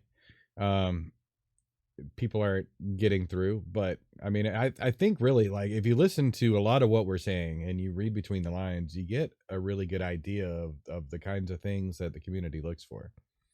I mean, you know, you really do. And it's true. I think we see a lot of that in Discord when people pop in and they do complain about the KOS in a way, but they're like, oh, but it's a roleplay server. It's like, it's a shame that they even do that in the first place. Why am I getting KOS on this RP server? It's so toxic here. I love my favorite one. I mean, it's just unfortunate that they'd even look at it that way. You know, but again, that you know, it because look, man, I mean, I mentioned this like 3 times now in this episode, right? But at the same time, it's like, I do get it. I understand, you know, because it's like those people, if they're not willing to, you know, embrace everything the server has to offer, then they're not going to be a good fit. Oh, for sure. And that's something that you guys, new players, really need to just accept. And it's not like we're superior in any way. We're really not. It's just that, you know, we just have a certain culture on the server. And, you know, again, I'm more of a role player than anything else. I got KOS last night. I got mad about it. It was only like the 5th time I've mentioned it today. But I'm still playing, you know what I'm saying? And I'm still cool with it. I didn't get on Discord and complain about the KOS. I didn't, you know, there was nothing to complain about except my lack of skill, which I still, at least I can admit it. You know what I'm saying? A lot of people, this game sucks, man. This sucks, you know. But no, it's I suck. I just suck. It's bad. It was bad. The one last night in particular just stung because I just really should have been able to do it. I need practice. I need to go play on the V++ server. Go rob people on the V++ server. I hear that's fun. You're gonna go RP with people on V++? Yeah, that's it. Yeah, we're gonna go RP. We'll have that dank RP is what it is. I've done it before. It's not impossible. Kind of it's funny. not impossible. I got holed up in a shed with 3 guys, and we just held the door against anybody that came in. Wow. Had a little Band of Brothers moment for like 5 minutes before we all died. That's funny. I love it. Oh my goodness. But that is again part of what makes Doug so fun, is because you can come in and have all these different type of experiences, you know. And it's true. Like I said, sometimes, you know, when I die, right? No matter how I die, if I'm not rushing back because, oh my God, I got to go to bed, I'm trying to, you know, I try to find some upside to it, you know, like, oh, you know, well, I got to see a part of the map I didn't get to see before. Or like last night, oh, I got halfway, all the way across the map on one try, which is not easy to do. I mean, especially new players can tell you because they haven't quite figured out the survival thing. But yeah, it gets tricky, And then sometimes you meet somebody. I met a guy last night who I showed him where the water well was, and he got a little bit of interaction that way before we went our separate ways. And I mean, you never know. I never know what that interaction is going to do with that guy, Maybe he'll go on. It's funny when I run into people that I met on their first like experience on Doug, and I was a freshie on the coast. And then I meet them like months later and they're like, dude, do you remember I ran into you and blah, blah, blah. And I'm like, wow, I do. That's really awesome. Moments like that are great too. I mean, there are all kinds of good things that can come out of dying in this game, so it's just really, it's all a mindset and the way you look at it. And I can tell you now that probably has a lot to do with whether or not you make it through the whitelist. Yeah. There's absolutely no doubt in my mind that you got to be able to roll with the punches if you're going to make it through the whitelist. Yeah, and you gotta be able to just look at it in a different way as well. I mean, there's situations where dying for sure has just like helped understand what to do better in a situation, not even combat wise, like RP wise. There was a situation a while ago. It's not like really important or anything. There was like last wipe where me and a torture guy and like some Black Cross got pinned down by a bunch of people up at Dugout. And there was a big fight before, but I ended up getting trapped in there. And at the time, the whole thing, I guess, with torture was that I was enlightened, and the whole thing is like you're like mute brothers of a sort, I guess, right? So you don't give up if you're stuck, and that was a literal like textbook scenario of it where it was me and another one of them, and we were both pinned down in there, and it's like I ended up dying there, and it was like, okay, I learned a couple months later, because the whole reason I didn't come out was because I was like 100% sure I was gonna get executed. Like I was like very certain that I was gonna die if I went out. So I'm like, okay, I'm just gonna sit in here and not ruin my relationship by kind of betraying the people that I was working with, at least at the time. And I learned that like that wasn't their intent at all, and it's like, okay, next time um, what to do, and it helps RP wise and combat wise dying for sure. That's one thing I love about sharing anecdotes. Some people are like, oh, it's just because you're old, you got stories. Yeah, no, it's because of reactions like Harvey's right now. He's like out hearing a story, and we're not being specific or whatever, and he's like, oh, that sounds familiar. I like that stuff. Because it's interesting to hear people talk about scenarios and settings that you might have been on another side of, and then to hear what to hear about the things that a way it helped them grow and that sort of thing. I dig it. I was in a situation on the Darkest Midnight like 2-3 weeks ago where I walked into Gorka and I fully expected to die, and they just let me go, and I was super confused as to why I lived. Oh, I think I remember your reaction to that. I get out, and I'm like, no, it was great, Harvey. I get out, and then I was talking with one of them in the Discord, and he's like, we weren't going to kill you. And I was like, what do you mean you weren't going to kill me? And he's like, we weren't going to kill you. We had great RP together. I was like, I told him, I was like, I fully expected to just be shot right then and there. But they're just like, all right, have a good day. We'll see you later. I was like, okay, bye. And it just like shocked me. But it made me realize how crucial you can be in a situation with your words. Yeah. And how those could actually save your life. Yeah, for real. And it's because we love Damn. That's why. It's Damn. Mm-hmm. Of course we love Damn, man. Come on. Everybody's favorite bad guy. Yeah, they're But don't get me wrong. I haven't just walked boldly into Gorka, but I would fully expect to die too if I did. And if I didn't, I guess that would be a plus. But so don't let all these happy-go-lucky stories fool you guys. They stay out of Gorka for a reason. Sure, but yeah.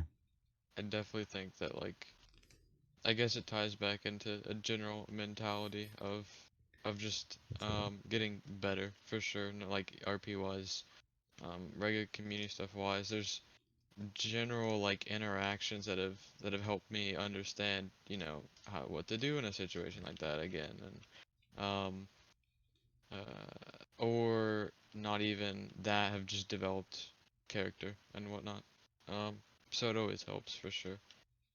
And that ties into, I guess, just kind of going with the flow of things. And um, now I guess I would say I'm a bit less worried about just dying in general, especially the more you read about, I guess, old stories on the Reddit. It's like, I think the more you just go with things, the more you'll learn from it, and probably the more enjoyment you'll get normally. Yeah, yeah, there's not much to add to that.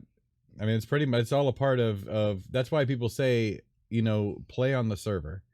And that's why, again, we need non-whitelist days. Play on the server during non-whitelist days and get to know people.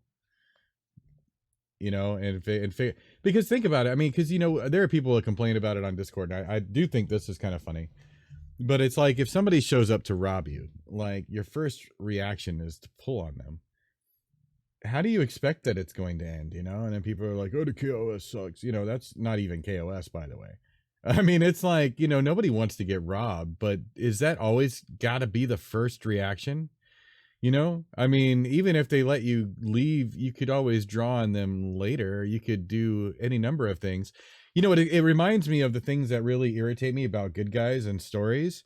And then it's always like the bad guys got them or got their loved ones or doing something nasty. And they're like, join me or die. And they're like, never. And it's like, this is why I like the anti-heroes so much, because the anti-hero will be like, hell yeah, I'm going to join you. And then when they turn their back, they take them out. You know what I'm saying? It's like, you got to be willing to cross the line.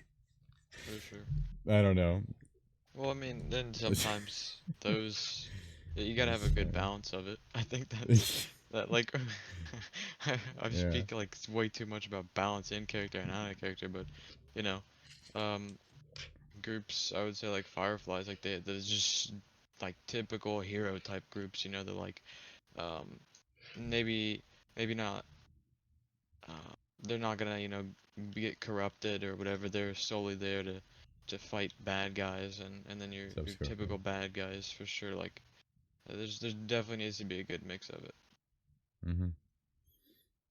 Let's see, the biggest hurdle for any new player is the whole value of life thing. It really is, and that is a part of that. That was kind of where we were going a little bit. You kind of got to value your character's life, or there's really no point in even playing. I mean, because then it is just a death match or battle royale or whatever. And I guess that's why we have crackheads in the first place. And by crackheads, just so people know, or even whitelisted veterans can be crackheads. You know what I mean? It's the people that just show up and just run up to you and just attack you off the coast, and that's pretty much. Yep.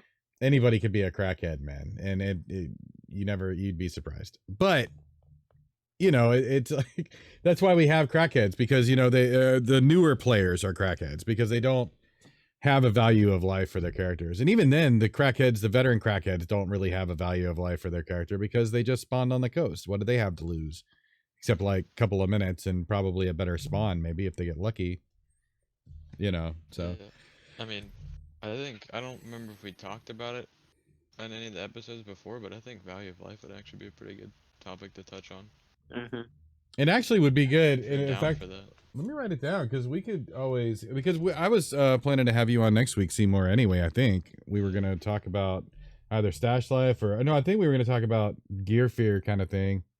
Mm-hmm. Value of life really fits in very well with gear fear and all of that, because what you end up doing is you end up valuing the wrong things. Mm-hmm. And that's what makes things a lot more painful for you.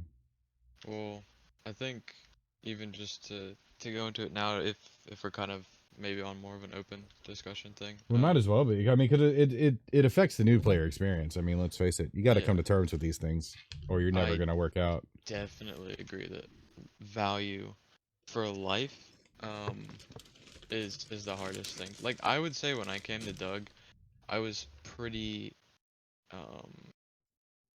I was just into it already, you know, like I learned, you know, what words not to say real quick, um, character stuff. I mean, there was a point where like I was just running around as me, basically. A lot of my character now is still very similar to me because it's my first character still, but um, I think I learned pretty quickly. But like even maybe until somewhat like recently, I'd say having a value of life is probably that's definitely the hardest thing. Um, that situation that I was talking about earlier, it's like I was valuing a relationship with a certain group in reality over my actual life, and whether or not you want to debate, like if as an overall thing you should just value life more. Maybe your character values relationships with other people more than their own life or whatever. Um, but I was taking a relationship with another group over my actual life, and like looking back on it, it just like is not a very good thing, I guess, to go set foot with, because that was my first interaction with Darkest Midnight and I guess Harvey's, you know, specifically. And it's Mhm. like, okay, so there's this idiot running around who doesn't want to come out. Um, he's just gonna be very stubborn in a little church, a dugout. So it's like, uh, I think that's the hardest thing to get past, for sure. How about you, Echo? About the gear fear, or Well, that and valuing your character's life. so like Nubbar is saying how he has Yeah. Kevin. My character Yeah. has a teddy bear called Sergeant Fluffles, and that's the only thing that I care about losing when I die, is because That's awesome. story wise, is it just he's been there for my character forever. And when I lost him at the beginning of this wipe, it allowed me to explore a storyline with Kate, where I walked into Gorka to deliver her a message after she found my teddy bear for me and sent it to me through Tony, and I got to go in there and I got to meet some of the people, and it allowed me to have, I guess, temporary immunity from the NCR that allowed me to walk in there, because otherwise I would have been branded a traitor that I walked out alive and I would have been executed. But it allowed me to go to a place that I wouldn't have normally gone on peaceful terms. That's funny. I like that. Harvey said that's why I always give the opportunity to surrender. Maybe that's my problem. Maybe I don't give people they just come up to me to attack them and I attack them back. Maybe I should just be like, look, this is your one chance to surrender now. Maybe they'll be like, oh, wait a minute. Let me rethink what I'm doing. I'm sorry. Yeah, you know. Hey, you never know, man. It could help. I never try to talk to the people. There's like once or twice I've tried to talk to the people that randomly attack me. And once I got the upper hand and the other, I did not. Every other time they just attack me. Maybe that's the problem. Maybe they look at me like I'm an NPC. And if I talk to them, maybe they'd freak out. Be like, oh, it's a real person. No, I'm just kidding. Do you have any God. maybe suggestions, Echo, to like for maybe for new players who wanna like get rid of that that fear about their life? Maybe they don't even have gear fear. Maybe it's just like they got a cool character going and they don't wanna to lose it. Because I For mean, sure. no one forces you to perm or anything, but it's like kind of more of like courtesy almost at a certain point. Um, I would say to, you know, if someone goes through the trouble of getting you to a certain point, maybe after like a story or something that's gone on, then it, you might consider it a bit more. Oh, for sure. I think new players need to realize that you're gonna die. You just have to accept that. It's DayZ. You're gonna get DayZ'd in a car, or by zombies glitching through a wall when you're bandaging on low health, or you're just gonna get one tap from a couple hundred meters away. You have to realize that you're gonna lose gear. And in the PT, we had the mentality that if we have something nice and we don't use it, it's not worth it at all. So we had that really bad gear fear of using M4s or using AKs if we found them. And we would always come to the conclusion, well, we have to use it at some point, otherwise it's just sitting in storage and it's not being used. And we can just use it and have fun with it while we can. If we die with it, oh well, we'll find another. And that's something that I suggest new players learn is you're gonna find more gear. You're always gonna have the option to run to Northwest or Tizzy or find a heli crash to find a plate carrier or M4. Or to Don't make worry so much about friends. the gear. Yeah, or to make friends. Don't worry so Yeah. much about the gear. I'm worrying more about the experiences that come with it. Well, I'm just saying the friends will help you with that stuff too. Because even if you don't, like, for my experience, I get fun things sometimes. It's rare, but then it's usually people who frequent those kinds of places and like my character, and will come by and give me things, or trade with me or whatever. There are a lot of, there are things out there, as the point is, they're circulating around constantly, even as you lose them, as they break and, or they despawn or whatever, that stuff's always coming back. That's the game aspect of the game. It's not, because I feel like, we take it's like a hardcore server and things are hard, and so sometimes people feel like it's too hard. So when you lose it, it's like crap, it feels like you're never going to get it back. But, I think what everybody's trying to say is that you can't look at it that way. Scorpion said it perfectly. He really, really changed my perspective on this whole thing.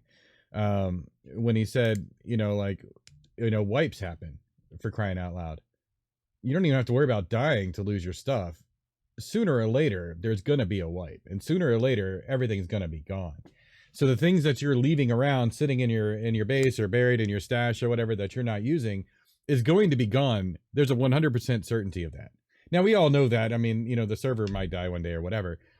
But the point is that you're just wasting it, coveting it. You're precious. Get it out there. And even then, even if you lose it, right, and you'll find something else or something different, or maybe it'll change your story in a way that you never expected. I mean, there's all kinds of possibilities. That's that's what's organic about the role play here. Is that it's these things can happen and change the trajectory. I mean, there are things like about last night that I wish I could talk about, but I haven't, because they're still ongoing things. But there were things going on that if I hadn't been sidetracked, there's no telling how it would have changed everything else for the night.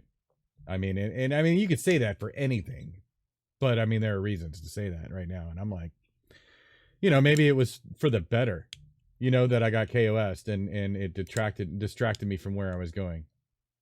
I mean, you never know. Organic roleplay is awesome. Organic roleplay is the one thing that hooked me on this server. Is you never know what's going to happen. No, you don't. There are infinite possibilities of what can happen. You may run into rangers and they may hold you up, or they may kill you, or they may talk to you and they may just give you some food and let you go. You just never know. Sure. And that's what keeps drawing me back. Even if I take a break, I come back because I want that excitement of, I don't know what's gonna happen, what's going out, what's gonna happen to me, where am I gonna go today, what story's gonna pop up. That's definitely the most fun, and I think that's also what frustrates newer players as well, is they don't understand that, whether it's like KOS or just the general idea that there's like a lack of structure. And that's why sometimes I think like Force RP servers are actually better for newer players, because it gives them kind of a strict guideline to follow in terms of RP. But like once you get past that point, maybe you're like, okay, this is a bit boring. Because the problem with like Force RP servers, at least in my opinion, or other ones that I've seen, it's gonna get boring at some point, because depending on which ones you're playing on, like some interactions are always going to be the same with a certain group. Like no matter what, I know that there's certain servers that have set groups that will always be that, it'll never change because they're based off of some other lore or something. And it's like your interaction between those groups like aren't going to change, because that's just like the way it goes. There's certain rules that prevent you from doing that. So in terms of maybe getting good at like actual RP stuff, Force RP might be good for newer people if they don't understand organic. But like once you get past the point of understanding, I guess like the etiquette part, then organic will like always be infinitely more fun, because there's just anything could happen. It's kind of funny. I was musing a couple of weeks ago with somebody, talking about how I would almost prefer to bring it, like if you're trying to convert like a hardcore role player versus like a hardcore PvP player, I was thinking that I would almost rather convert a hardcore RP player to organic roleplay, because they already have a basis in story and in this sort of thing, and I feel like they might be more willing to bend over the barrel for the sake of story and that sort of thing.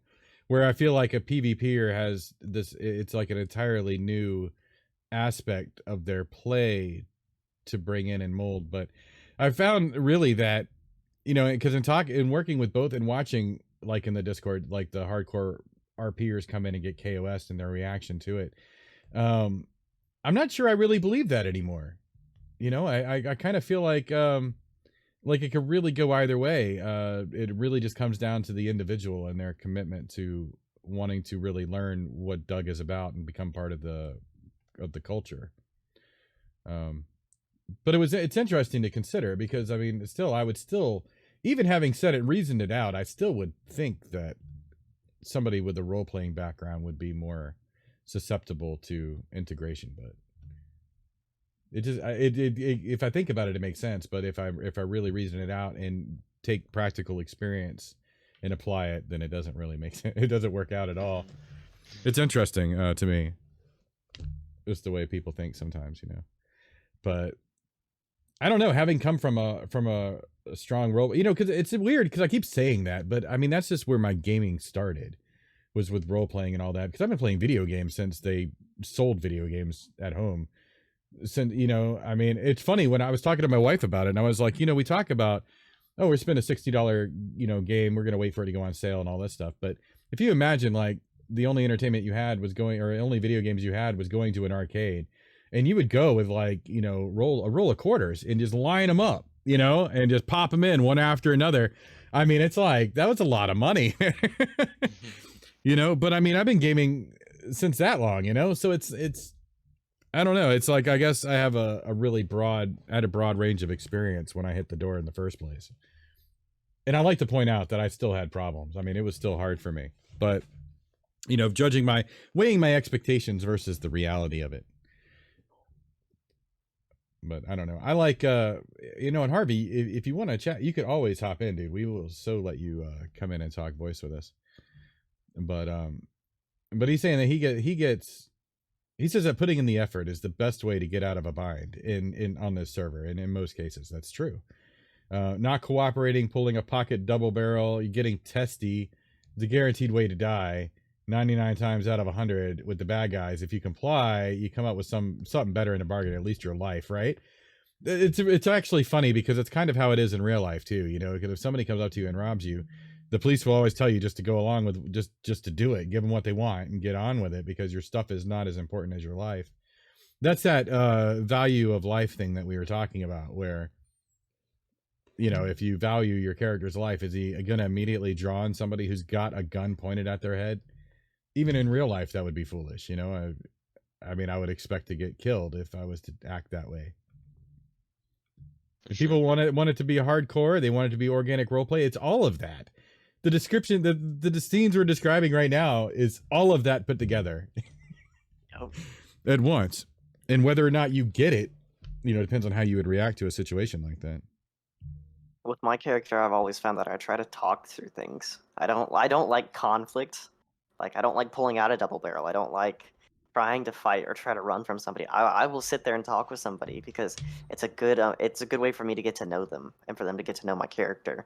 Because I don't have any reason to lie there. If you have me at gunpoint, I'm going to tell you everything I know. I'm going to tell you the truth, because I want a good experience, and I want you to realize that I'm more valuable alive than I am dead to you. That's true. And that's actually another point that Harvey was making as well. Is that, yeah, he gets more out of people who are alive than people who are dead. And that's true. It's not like they're starving in Gorka or anything. I'm sure they find plenty of food. But yeah, no, Young Buck is saying it's easy to get a PvPer to like RP. They eventually find very quickly that there are certain brick walls they won't out PvP, but that RPing might be able to get. Now, see that, yeah, RPing might be able to get them somewhere.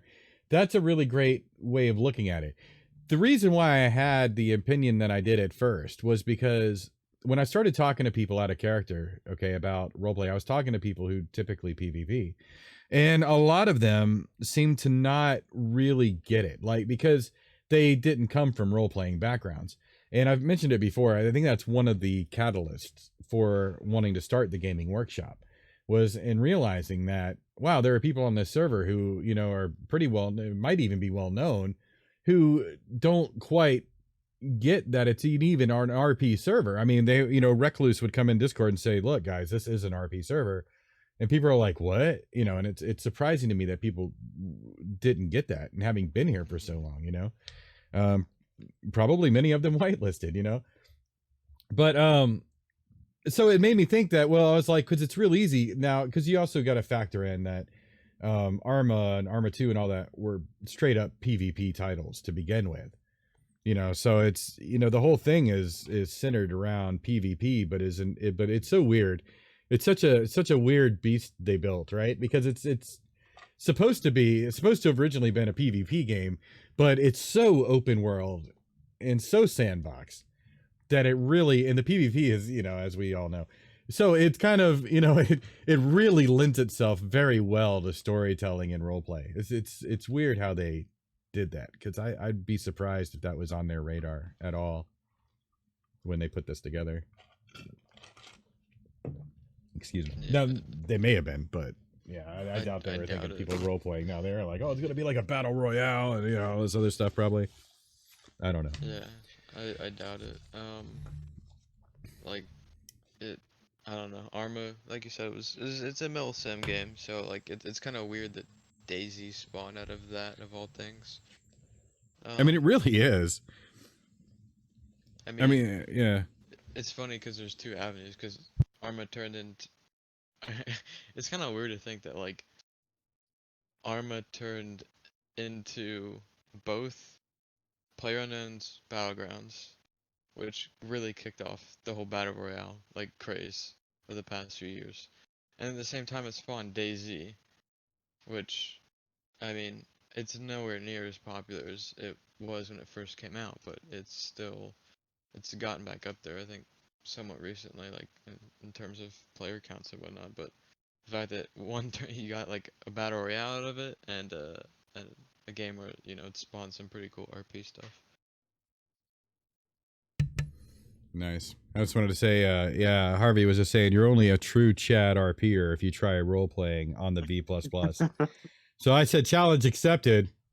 When I come back from vacation, one of my streams, I'm gonna do it, and it's gonna be glorious. It's gonna be horrible, but it'll be fun. Oh, thank you. Look at that, man. I got the follow for that. Yeah, I don't blame you. I would follow me too. You guys are gonna check that out. It's gonna be a fun show. No, I appreciate it. Thank you. Oh my goodness. Yeah, I guess we're actually starting to wind down, aren't we? We've got like the last 10 minutes of the show left. So I hope that some of you guys, some of you newer players, and new players to come, first of all, if you're watching this on YouTube, just subscribe, will you? Because it's really cool. I really appreciate it. It helps me out. And you'll get to know whenever I post new videos like this. If you're a newer player, it really does help. I'm not just promoting myself. I'm promoting a good time for you, because when you listen to us, right, and you take the things that we're saying and you apply it to either your application or the way you play, or really the way you think. If you apply it to the way you think, all the rest of it's going to come together. You're gonna have a much better time here, you know, because I mean, you know, it's we've all got the same goal, and we've got different ways that we go about doing it, and it's the fact that we can do this all together and still retain the things for us that make it fun is what makes it amazing. And I want to see everybody get to that point. I really would love to see anybody get to that point, because it's so much fun. I mean, there are ups and downs. I mean, it's a roller coaster every day, and yeah, I don't know, man. There's nothing like it. I've never experienced anything like this, role playing in a video game setting, and it's almost what I always thought it should be. You know, I used to hate like the typical role playing games where it's just because you have a character sheet, it's role playing, but you're just reading a story, and you know, like. I like those games, right? But it annoyed me that they called them role-playing games, because they really weren't. They were just guided story games with a character sheet. But this is the real deal. So, you have to expect that it's gonna, there's a learning curve. But stick with it, I think, is the point, because if you've got it, in you, that you really want to get good at this.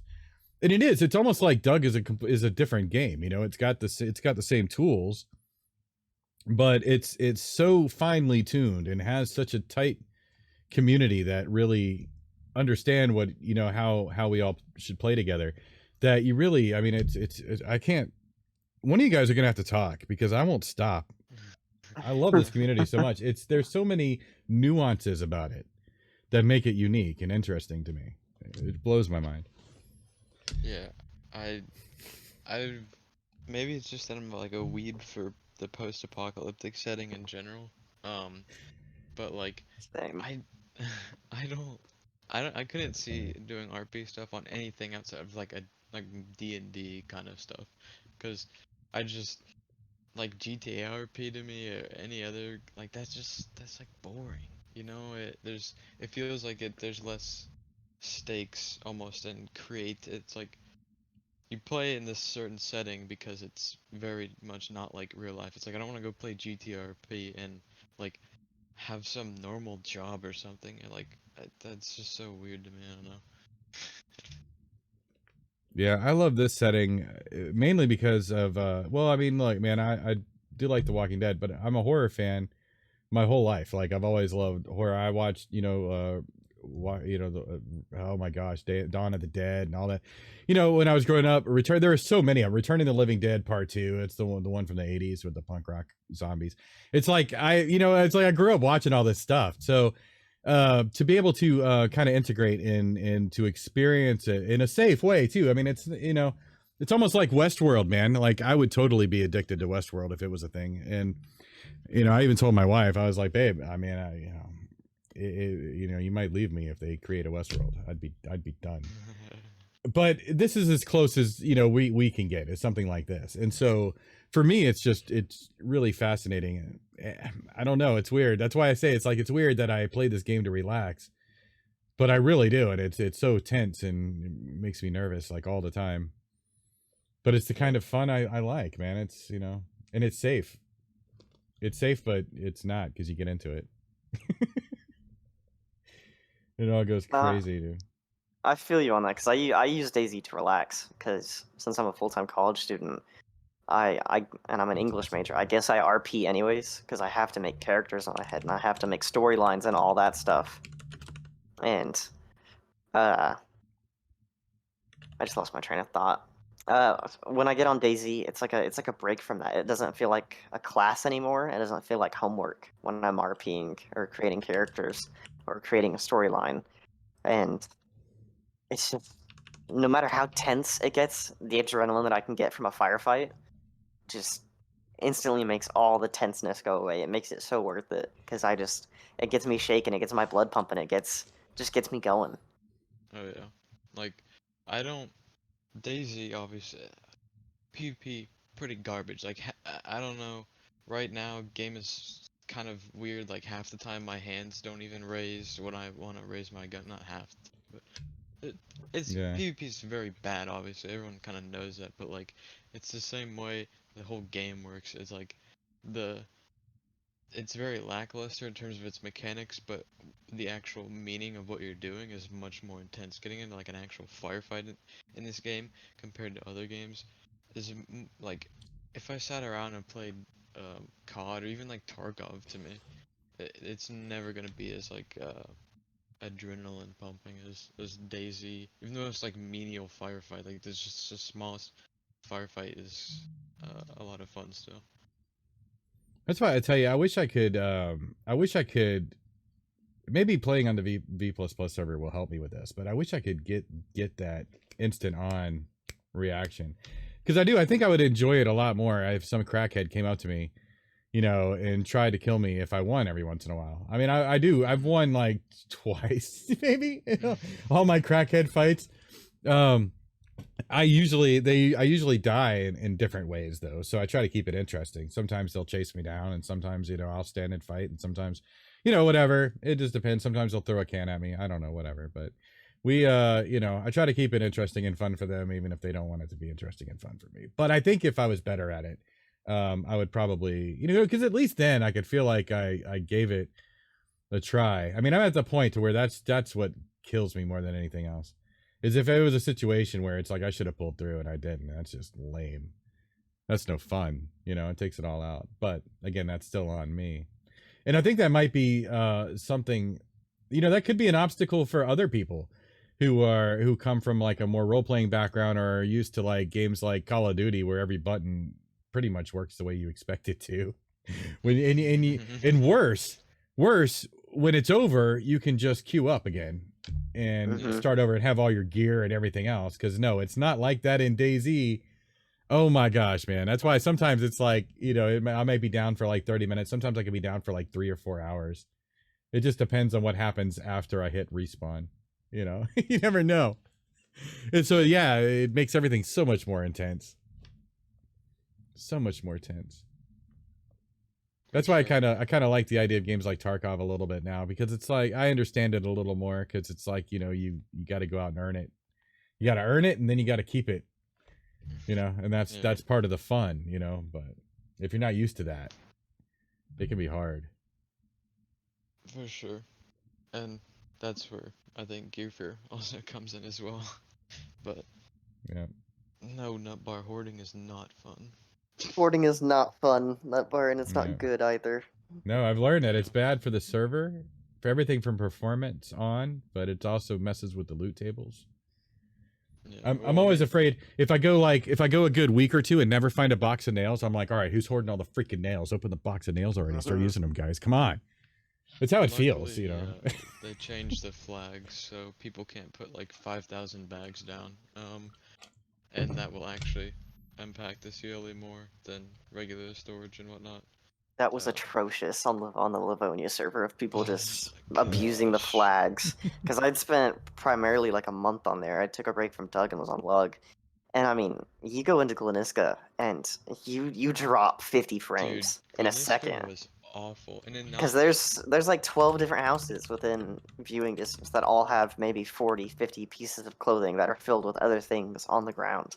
And it was just killing server performance. I remember like I boosted into somewhere in Gleniska, just some base. It was like a courtyard, and the courtyard was just like there's just a bunch of random items laying around, and it's like that's why my frames die whenever I go into this town. It was atrocious, and it just killed server performance, and nobody could find any of the clothing they wanted because everybody had shamags and ponchos just wrapped up. Yeah, and it didn't help that like Gleniska was one of the places where you'd find people like. There's a good chance you'd find someone in Gleniska. And it's like, okay, I don't know if I want to get into a fight in here because I'm getting like 50 frames or something like weird. It's like, ugh. It was very bad. So Netvar hoarding is not good. Don't do it. I'm gonna come KOS you if I find out you're hoarding. Yeah. I'll come steal Kevin. And that's gonna cause so many problems. That's gonna be what the next server war is about. It's gonna be it right there. Somebody killing Nutbar and taking Kevin. Kevin. All because Nutbar was hoarding. It's gonna be like a Princess Peach thing, Kevin's gonna get stolen by like Bowser. And Mario. You're gonna have like a Mario.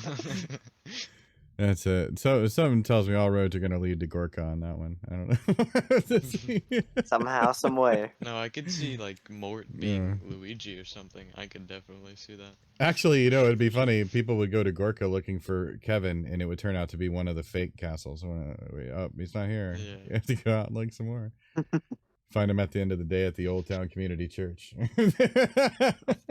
Yes, Harvey, we're talking about your beloved Gorka. Yeah. He just goes, I heard Gorka. It's good to know you're still listening. Oh my goodness, guys. All right, well, it is 4 o'clock. It's after 4 o'clock, no matter how you look at it. We're gonna wind this down.